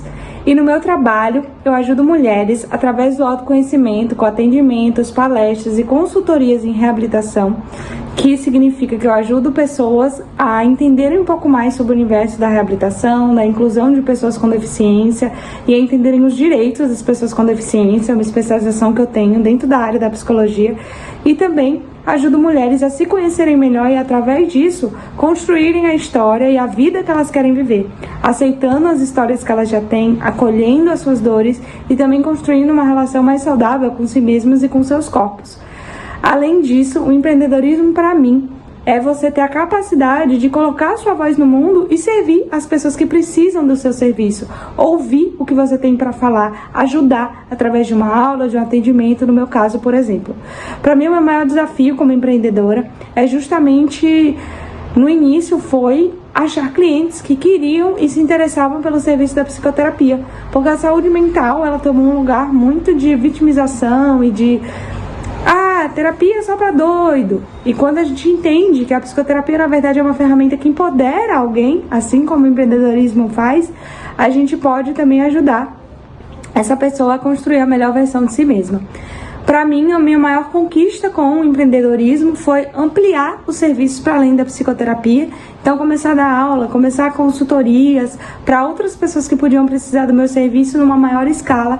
Isso foi realmente o que o empreendedorismo me deu e me possibilitou fazer, escalando o meu negócio cada vez mais. E muito obrigada por terem me escutado até aqui, por terem se interessado no meu trabalho. E para me conhecer um pouquinho mais, você pode me adicionar nas minhas redes sociais, @psicarina, com K, Fonseca, mas é Karina Corrido, Psicarina Fonseca. Lá no TikTok e no Instagram eu tenho redes sociais e eu falo diariamente sobre como pessoas com deficiência podem ter mais autonomia, que é a parte da reabilitação que eu sou focada, e também falo sobre autoconhecimento para mulheres.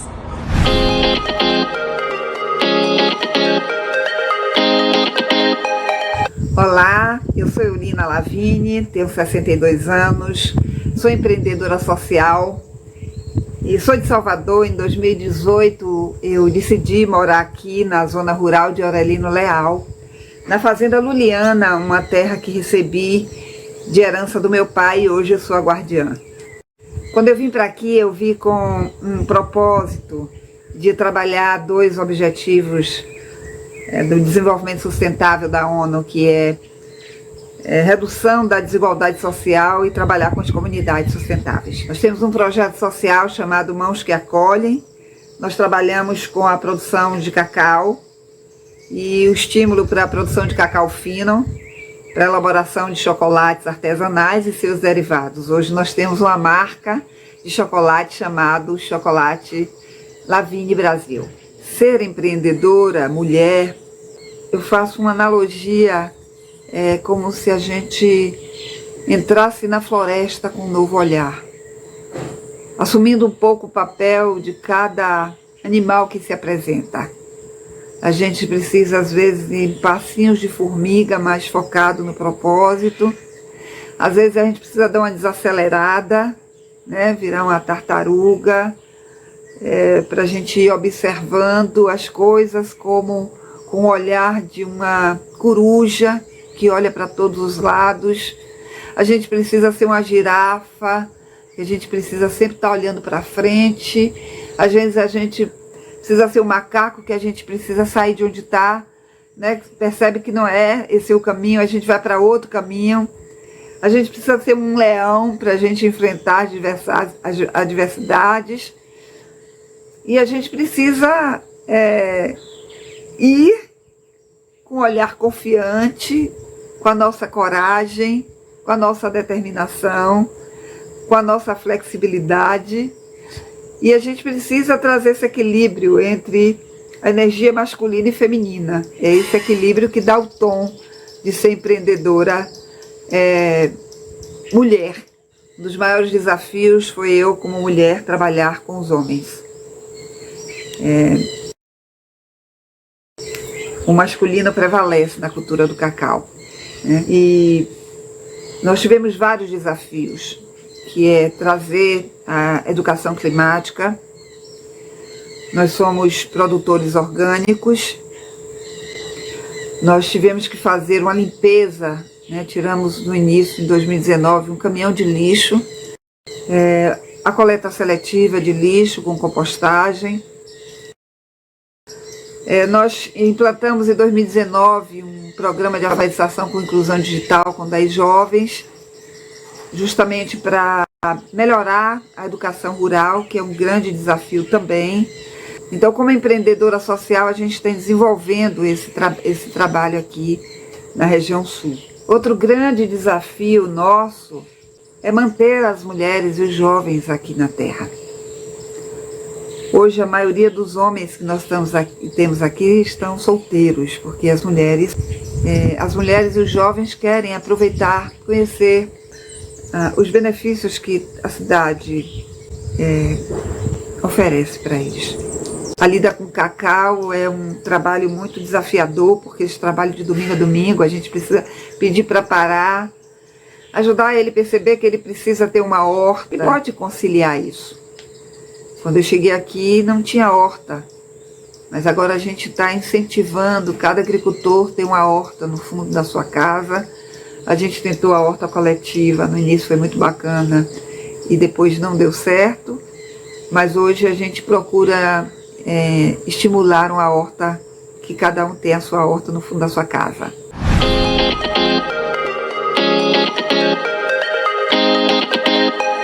Oi pessoal, meu nome é Carissa Araújo, atualmente eu sou presidente da Associação de Catadores e Agentes Ambientais, sou da cidade de Itabuna, Bahia.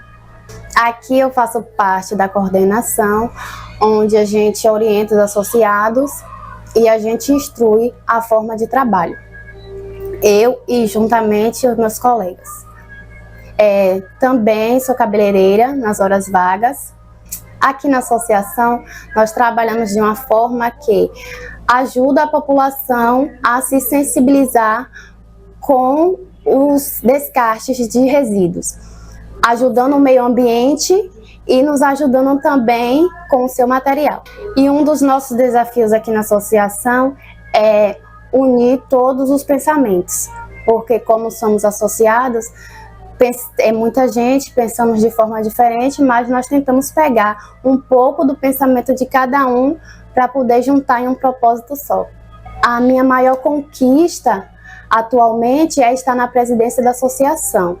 Como antigamente eu trabalhava no lixão, hoje em dia foi criada a associação que é a Acre, e os meus colegas resolveram me colocar na presidência, e isso para mim é uma conquista inexplicável.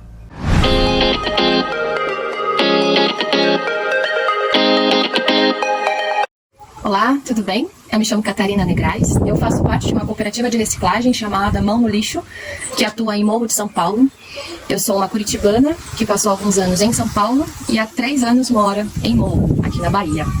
Bom, dentro da cooperativa, como eu estou à frente, junto com algumas pessoas, a gente faz de tudo um pouco, porque a cooperativa tem apenas 2 anos.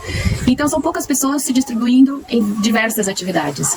Eu, por exemplo, gosto de fazer o contato com o nosso público, que são os moradores, com os nossos clientes, os empresários. Eu gosto também de atuar no trabalho operacional, como a gente chama, né? Tanto da coleta, a triagem dos materiais, o contato com os vendedores, com os compradores desse material, destinar esse material para o continente, né? A gente mora numa ilha.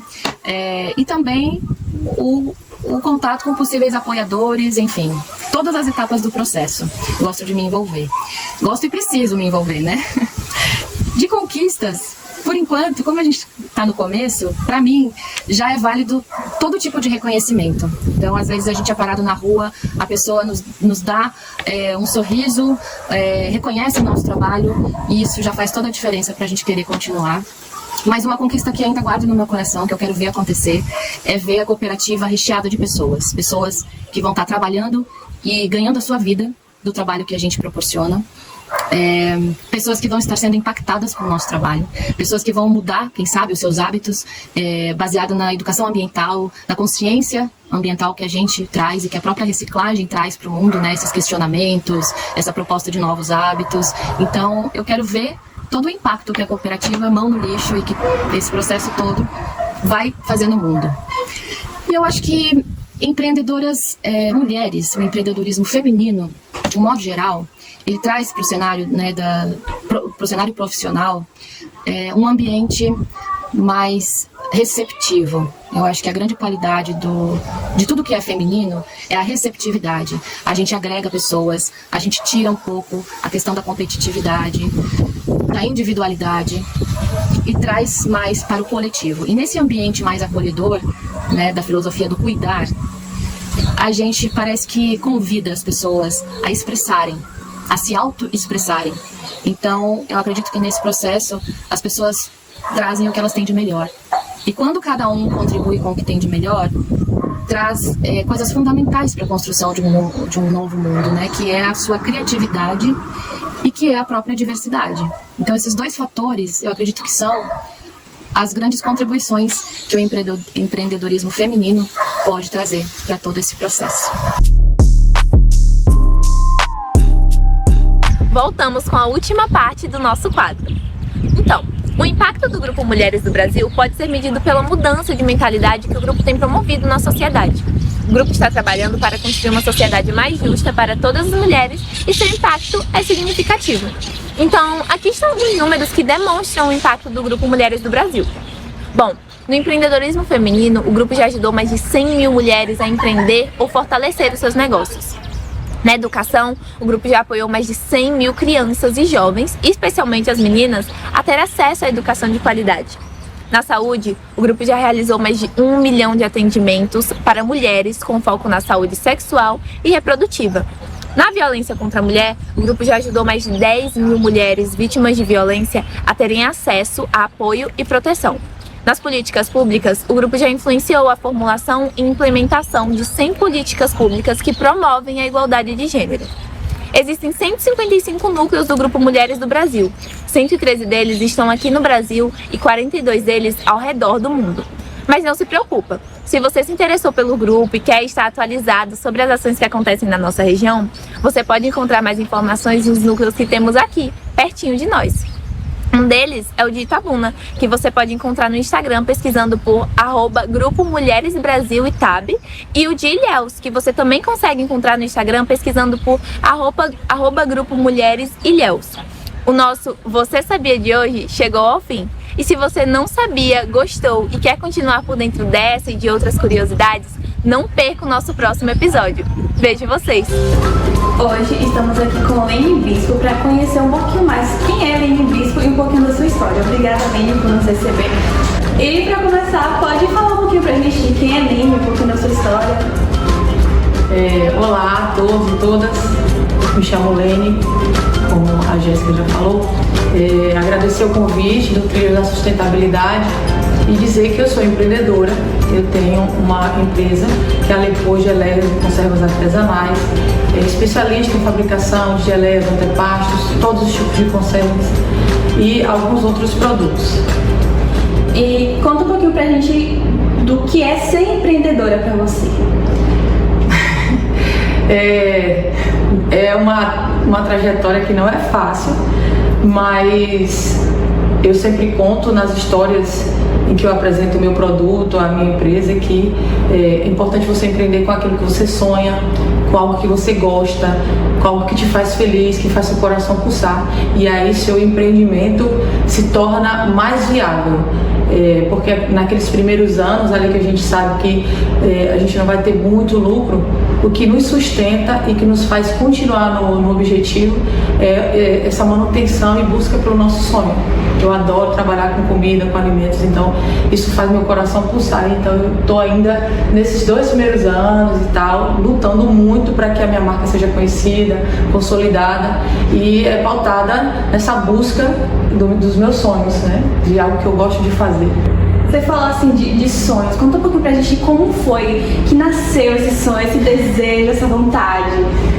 Cara, é sério que eu nunca tive, assim, eu era CLT até 2 anos atrás, e aí depois que eu saí desse trabalho, eu falei, agora eu preciso fazer algo pra mim, eu preciso respeitar um tempo aí meu, eu não quero trabalhar para outras pessoas, o que é que eu posso fazer?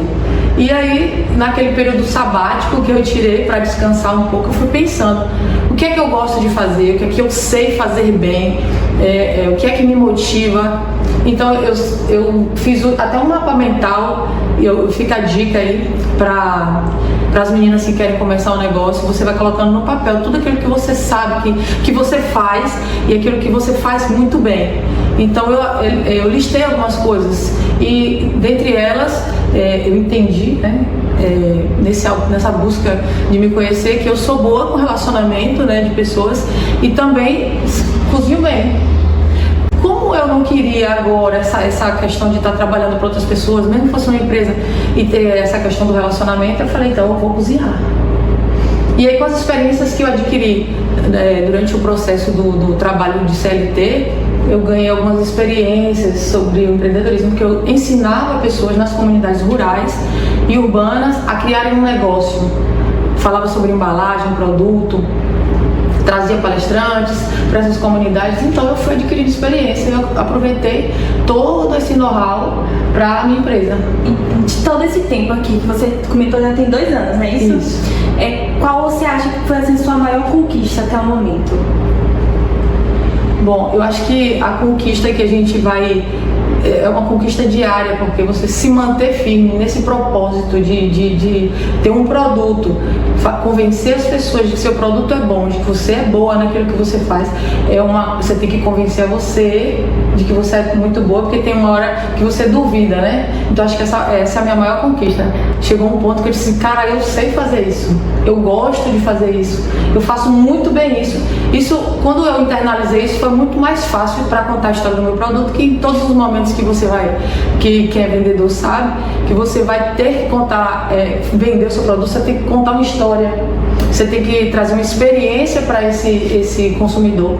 Então quando você acredita que você é top naquilo que você faz, então fica mais fácil, eu acho, de você contar essa história e vender esse produto. Eu acho que essa conquista é muito minha, assim, interna, sabe, uma coisa de eu consegui, assim, me valorizar naquilo que eu faço. Sim. E falando como mulher empreendedora, você acredita, você já passou por algum desafio assim por ter deixado de ser CLT para ser empreendedora? Eu acho que esse é um processo que, não posso generalizar, mas aí 95% das mulheres que empreendem, principalmente por necessidade, passam. A gente tem uma sobrecarga gigantesca, né? Porque todo o processo de cuidado do lar é nosso ainda, né? Mesmo que a gente tenha ajuda, é muito oneroso, né, para nós mulheres, cuidar da casa, cuidar de filho, fazer o produto, comprar os insumos, fazer o produto, vender, fazer o marketing, isso tudo é muito cansativo. É muito cansativo. Então, essa parte da empresa já é puxada, né? Digamos assim, é onerosa em termos de esforço e dedicação, e você ainda tem, além disso, que se dedicar a outras partes, né? Que você poderia ter ajuda. E a gente não tem muita ajuda no começo, né? A gente empreende meio que solitariamente ali.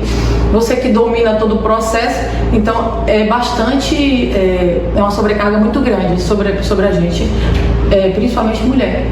E eu tenho um negócio que funciona na minha casa, e existe a dificuldade de separar o tempo de trabalho, né, e o tempo em que estou na minha casa.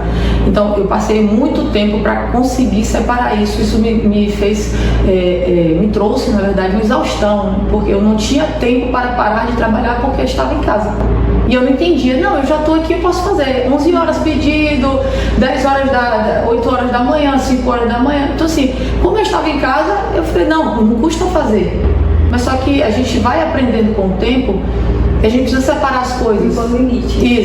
Exatamente. Você conhecer o seu limite físico, mental, né, emocional, até onde você pode ir e proteger isso, porque sua saúde mental é muito mais importante do que o seu negócio, porque sem saúde mental não tem negócio, entende? Então, para resumir, ser mulher empreendedora é uma dupla jornada, acho que uma tripla, né? E a gente trabalha fora, trabalha dentro de casa, a gente vende, a gente é marketing, a gente é modelo, fotógrafo, e a gente acumula milhares de funções em prol desse sonho que eu falei no instante. Sim. Agora trazendo um pouco mais para a questão ambiental, afinal, né, trilhas da sustentabilidade, na sua marca você já encontra dificuldades para implementar práticas mais sustentáveis? A Lepô, ela já nasceu de uma prática sustentável. Eu trabalhava com agricultores familiares nas zonas rurais de Ilhéus e sempre incentivei que todos eles aproveitassem as suas produções. Na zona rural existe uma questão de que as pessoas não dão muito valor a certas frutas, como o cupuaçu, a goiaba, a acerola. Então assim, elas perdem muito. Então a gente fazia um tipo de ação em que a gente aproveitava as potencialidades dessas localidades. A Lepô nasceu disso aí. Quando eu entrei em contato com um líder de uma associação do Itariri, e eu falei para ele, e aí, qual é a fruta que a gente pode aproveitar para fazer esse processo que a gente faz aí com a gastrônoma? Aí ele falou, Leni, tem uma fruta que chama araçá roxo e que ela é bem bonitinha, eu só faço suco, eu não sei se ela vai servir para fazer o que você quer. Eu falei, não, guarda, que a gente vai despolpar e aí a gente vê se ela tem resultado, se vai ter um resultado favorável. Então ele guardou essa polpa do araçá roxo. O pé de araçá roxo só tem um pé no terreno dele, mas assim, a abundância de fruto que cai no chão, ele não conseguia dar conta de pegar e utilizar em casa. Então ficava lá perdendo. Eu falei, não, vamos fazer alguma coisa.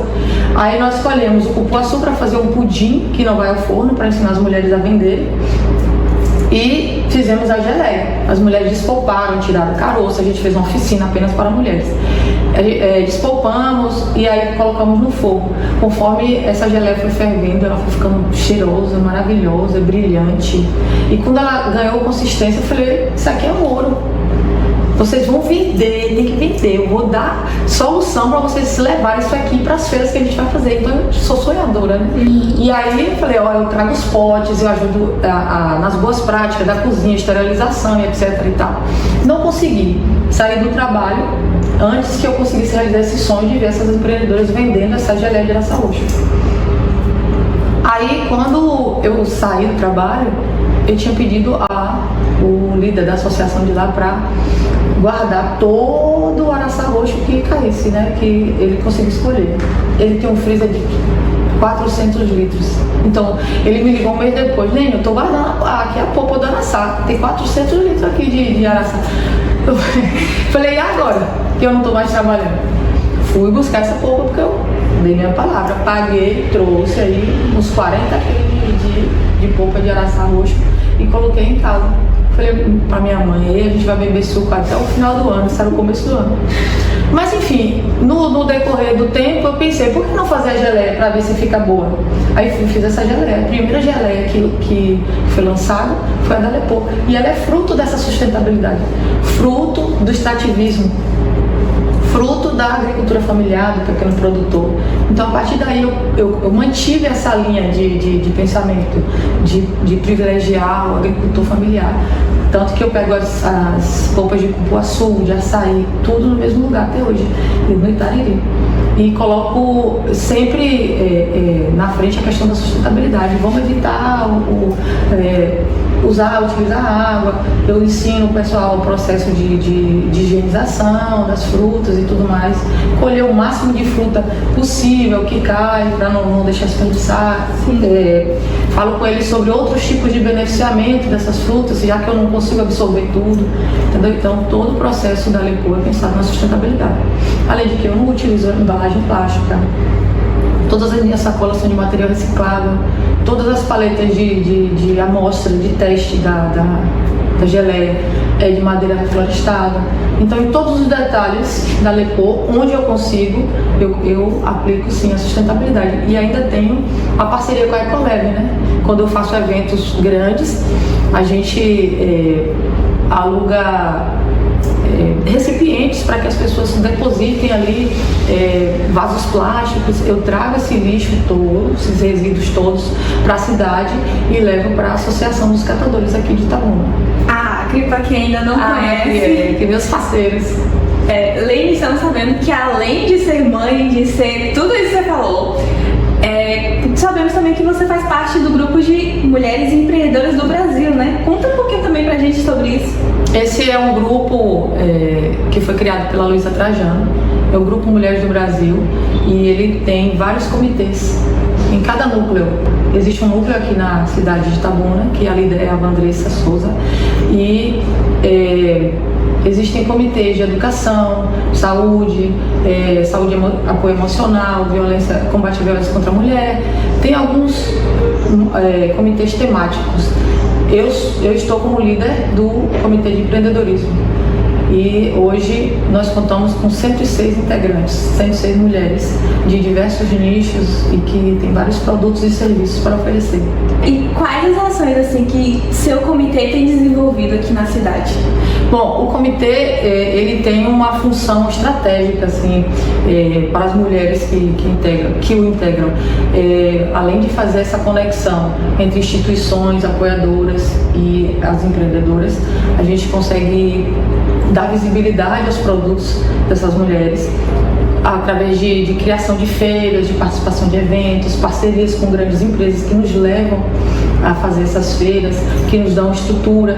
Então a gente tenta não só tem as questões da feira, tem a questão do apoio em termos de assessoria de produto, de marca, nos que elas podem melhorar, o que elas podem apresentar de novo. A gente tem um cuidado no todo com essas empreendedoras, sabe? É uma relação muito estreita assim, de cuidado, de apoio, de assessoramento, e a gente tem conseguido fazer bastante eventos que representam, né, esse comitê, e as meninas têm se desenvolvido, tanto que 90% delas já são MEI. Isso é uma vitória. Sim, claro, elas acreditaram na formalização e para isso, claro, eu conto com o apoio do Sebrae, que está sempre apoiando, nos levando para eventos com palestras enriquecedoras, né, trazendo palestrantes fantásticos e nos convidando. E a gente tem desenvolvido, sim, tanto no negócio quanto na vida pessoal e com essas parcerias da vida inteira, que é muito bacana. Você comentou também de eventos e ontem teve um evento sobre empreendedorismo também, né? Conta um pouquinho pra gente como foi esse evento, como ele foi pensado. Além disso, eu brigo com as meninas do grupo, porque eu tô sempre procurando aí um problema pra gente resolver juntas, né? Então eu tô sempre me infiltrando em lugares que nos cabem. Quando eu sei que vai haver um evento que a gente pode agregar instituições estão realizando um evento que parece com aquilo que a gente realiza também, então a gente tenta agregar, aglutinar. Então eu vou lá, procuro a pessoa, deixa minhas meninas, vocês podem atender as minhas meninas, e isso aconteceu aqui com a Fabiana. Fiquei sabendo que eles realizam uma feira de empreendedorismo todo ano, e eu falei, por que não, né? E aí vim aqui, conversei com a Celeste, que é a diretora da instituição, e ela super nos apoiou, nos abraçou e falou, não, pode vir, que é todo mundo bem-vindo. Então a gente realizou esse evento maravilhoso, em que principalmente o foco aqui no La Fabiano são com as mulheres do entorno. Está aberto a todo mundo, mas o foco e a ação do projeto social são das mulheres do entorno. Então aqui estão participando as mulheres Vila Anália, as mulheres do Gogó da EMA, que já fazem parte de um outro projeto social que eu também sou apoiadora, sou colaboradora. Então a gente deu esse match maravilhoso. Então o resultado vocês vão ver nas imagens. Lene, como você acha que o Comitê de Empreendedorismo ele agrega de uma forma sustentável aqui na região sul da Bahia? A gente está falando de desenvolvimento, né, de uma região, de uma parcela da população que, principalmente as mulheres que fazem parte desses projetos que são atendidos aqui, dos projetos sociais, são mulheres que vivem à margem, né, do mercado, são mulheres que não conseguem sair das suas casas para o trabalho formal, porque tem alguns cuidados, né, com a casa, com filhos. Eu acho que o grande lance é a gente conquistar essa melhoria na renda dessas mulheres através do empreendimento que elas possam fazer a partir de casa. Essa é a grande revolução. Quando elas começam a entender que elas podem ganhar dinheiro sem sair de casa entre aspas, tá, gente? Precisa sair um pouquinho. Mas que elas podem empreender com aquilo que elas têm em casa, porque foi assim que eu comecei. Para fazer geleia você não precisa de uma panela, uma colher, açúcar e a fruta. Pega a dica aí, tá? Então, eu tinha tudo isso em casa. Aí para você fazer um bolo, você não precisa de batedeira. Você vai começar fazendo o bolo manualmente. Então, tudo é um começo. O importante é você entender que você pode ter as ferramentas para começar a partir da sua casa. É começar com o que você tem hoje. Exatamente. Então, quando você entende isso, você começa e aí os frutos vão sendo colhido, você vai ampliando, o seu negócio vai crescendo, você vai comprar uma colher diferente, comprar uma batedeira. Então, essa é a grande revolução, é você entender que não precisa sair da sua casa ou ser formalizado, ter carteira assinada, porque as pessoas têm uma visão de que a carteira assinada te dá aquela segurança, né? Mas quando a gente consegue orientar bem essas mulheres, elas entendem que o MEI também protege elas. Tal qual uma carteira assinada, ela tem direitos previdenciários do mesmo modo. Então, quando a gente entende que esse comércio, esse negócio evoluiu, a gente parte para a questão da formalização, até mesmo para essa proteção das mulheres. Elas têm seus direitos assegurados, assim que elas abrem o seu meio. E esse é o grande lance que o comitê consegue ajudar, entende? Falando agora como líder desse grupo de empreendedoras, qual a dica que você dá para pessoas que estão em casa também com esse pensamento de que você citou, de que precisa ter uma CLT para ter estabilidade, ou que estão presas às tarefas do lar? Qual a sua dica que você dá para as pessoas que querem começar a ter a sua renda própria, a sua renda extra? Primeiro passo é o que eu fiz lá atrás. Anotem, sistematizem o que vocês acham que é bom para você, o que é que você sabe fazer, o que você faz de melhor, e pensa se aquilo ali pode virar um produto. Se o que você sonha tem oportunidade de mercado, pode virar um produto, você consegue vender, aí é só começar. Precisa ter ousadia, né, para isso. Começa pequeno, começa de onde você está, com o que você tem e procura ajuda. Ninguém consegue empreender sozinho, tem que buscar ajuda. E o papel do comitê é justamente esse, de apoio. Então, se você estiver querendo começar um negócio, é só entrar em contato conosco, que a gente vê uma forma de ajudar naquilo que você precisa. Obrigada, Lene, por nos receber, por compartilhar sua história conosco, por compartilhar seu sonho, por nos dar dicas também. E nossa gratidão eterna aqui a você. Contem comigo. Esse papel de líder é temporário, mas enquanto eu estiver atuando nele, eu vou dar meu melhor, e quem precisar começar um negócio, precisar estar num grupo de mulheres, desenvolver sua marca, seu produto, é só procurar a gente. A nossa sede fica na Associação Comercial de Itabuna, ali próximo à Loja Americana. Qualquer coisa, entre em contato. Queria agradecer o convite ao programa do Trilhas, que eu sou fãzaça desse programa, desse canal. Sou muito fã dos organizadores, dos pensadores que estão por trás dele. Eu acho que a ideia tende a ir muito longe. Muito obrigada a todos. É isso aí, não perca sexta-feira às 11 horas aqui na TVI, Trilhas da Sustentabilidade. Trilhas da Sustentabilidade, isso aí. Agora voltamos com a Dimes Aquino, cantora. E ela vai cantar pra gente, né? Isso, a Dimes. Vamos de música? Isso, vamos de música. Antes de cantar, eu só queria ressaltar que vamos ter 2 eventos em um só mês em Itabuna, hein? Vamos ter o Itabuna em Adoração e o Celebre Itabuna. E se Deus permitir, estaremos cantando nos 2 eventos. E quero ver você lá, hein? Vamos ficar de pé também, Débora, pra cantar No Tempo Dele. É uma música bem animada. Eita glória! Tem crente pentecostal em casa aí? Dá um brado de glória aí. Vamos cantar. Celebra Itabuna dia 7 e 8, hein? Na Beira Rio. E dia 7 é o festival. Meu filho vai estar cantando. Torce por ele, hein? Pierre Alexandre.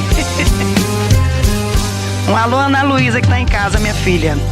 Deus me ordenou a subir ao monte pra buscar poder. Ó, que coisa linda. Porque sem oração o crente fica a desvanecer. Por isso, irmão, vigia e ora, clama o sangue de Jesus, pois ele é força e poder. Com ele tudo fica fácil, suba ao monte da oração e você vai vencer. Como é que vence? Mas vencer a todo custo, ó, não é certo e não dá certo. Não vem dele, nem por ele, nem para ele, porque a glória é dele. Quem faz tudo aqui é ele, né Bárbara? Quem manda é ele, quem faz é ele, no tempo dele, na hora dele. Olha só, não adianta acelerar, o que pra Deus tem hora certa pra chegar. Dói esperar, mas deixa eu te falar, só vai chegar no tempo dele. Ô, glória! Se deixar virar vigília, Bárbara. Vira eu, viu? Ô, glória! Em todo tempo me exaltando, me honrando, confiando, acreditando que eu sou Deus para fazer. Faço tudo por você, então canta, igreja, se alegra, me adora. Cheguei para fazer milagre acontecer. Eu sou o Deus que falo e faço tudo por você, então canta, igreja, se alegra, me adora. Cheguei para fazer milagre acontecer. Eu sou o Deus que falo e faço tudo por você, então canta, igreja, se alegra, me adora, jubila, me exalta, se humilha e ora. Cheguei para fazer milagre acontecer. Eu sou na tua vida, eu tô cuidando de você. Ô, glória! A Dimes Aquino no TVI News. Eita glória! Quero agradecer a participação da Dimes aqui no programa hoje, né? E em breve ela retorna com mais tempo pra cantar mais louvores pra gente. A Dimes pode mandar o alô. Amém, gente. Eu quero. Olha, a unção já tava pegando aqui, viu? Eu quero agradecer, Bárbara, a você, né, por estar aqui nesse programa TVI News. Que Deus abençoe sua vida. Essa casa aqui, né, eu amo essa casa, a TVI. Um abraço aqui para o Barbosa, o Charles, o Rafa que tá ali, que eu amo demais, e toda a equipe da TVI, né? Que Deus abençoe vocês e conte com a Dimes Aquino sempre. Amém. Até segunda para você. Obrigado pela audiência. O próximo programa agora é o Alerta Cidade, com Denilton Santos já tá aqui. E bom final de semana para você e sua família. Tchau, tchau. Tchau.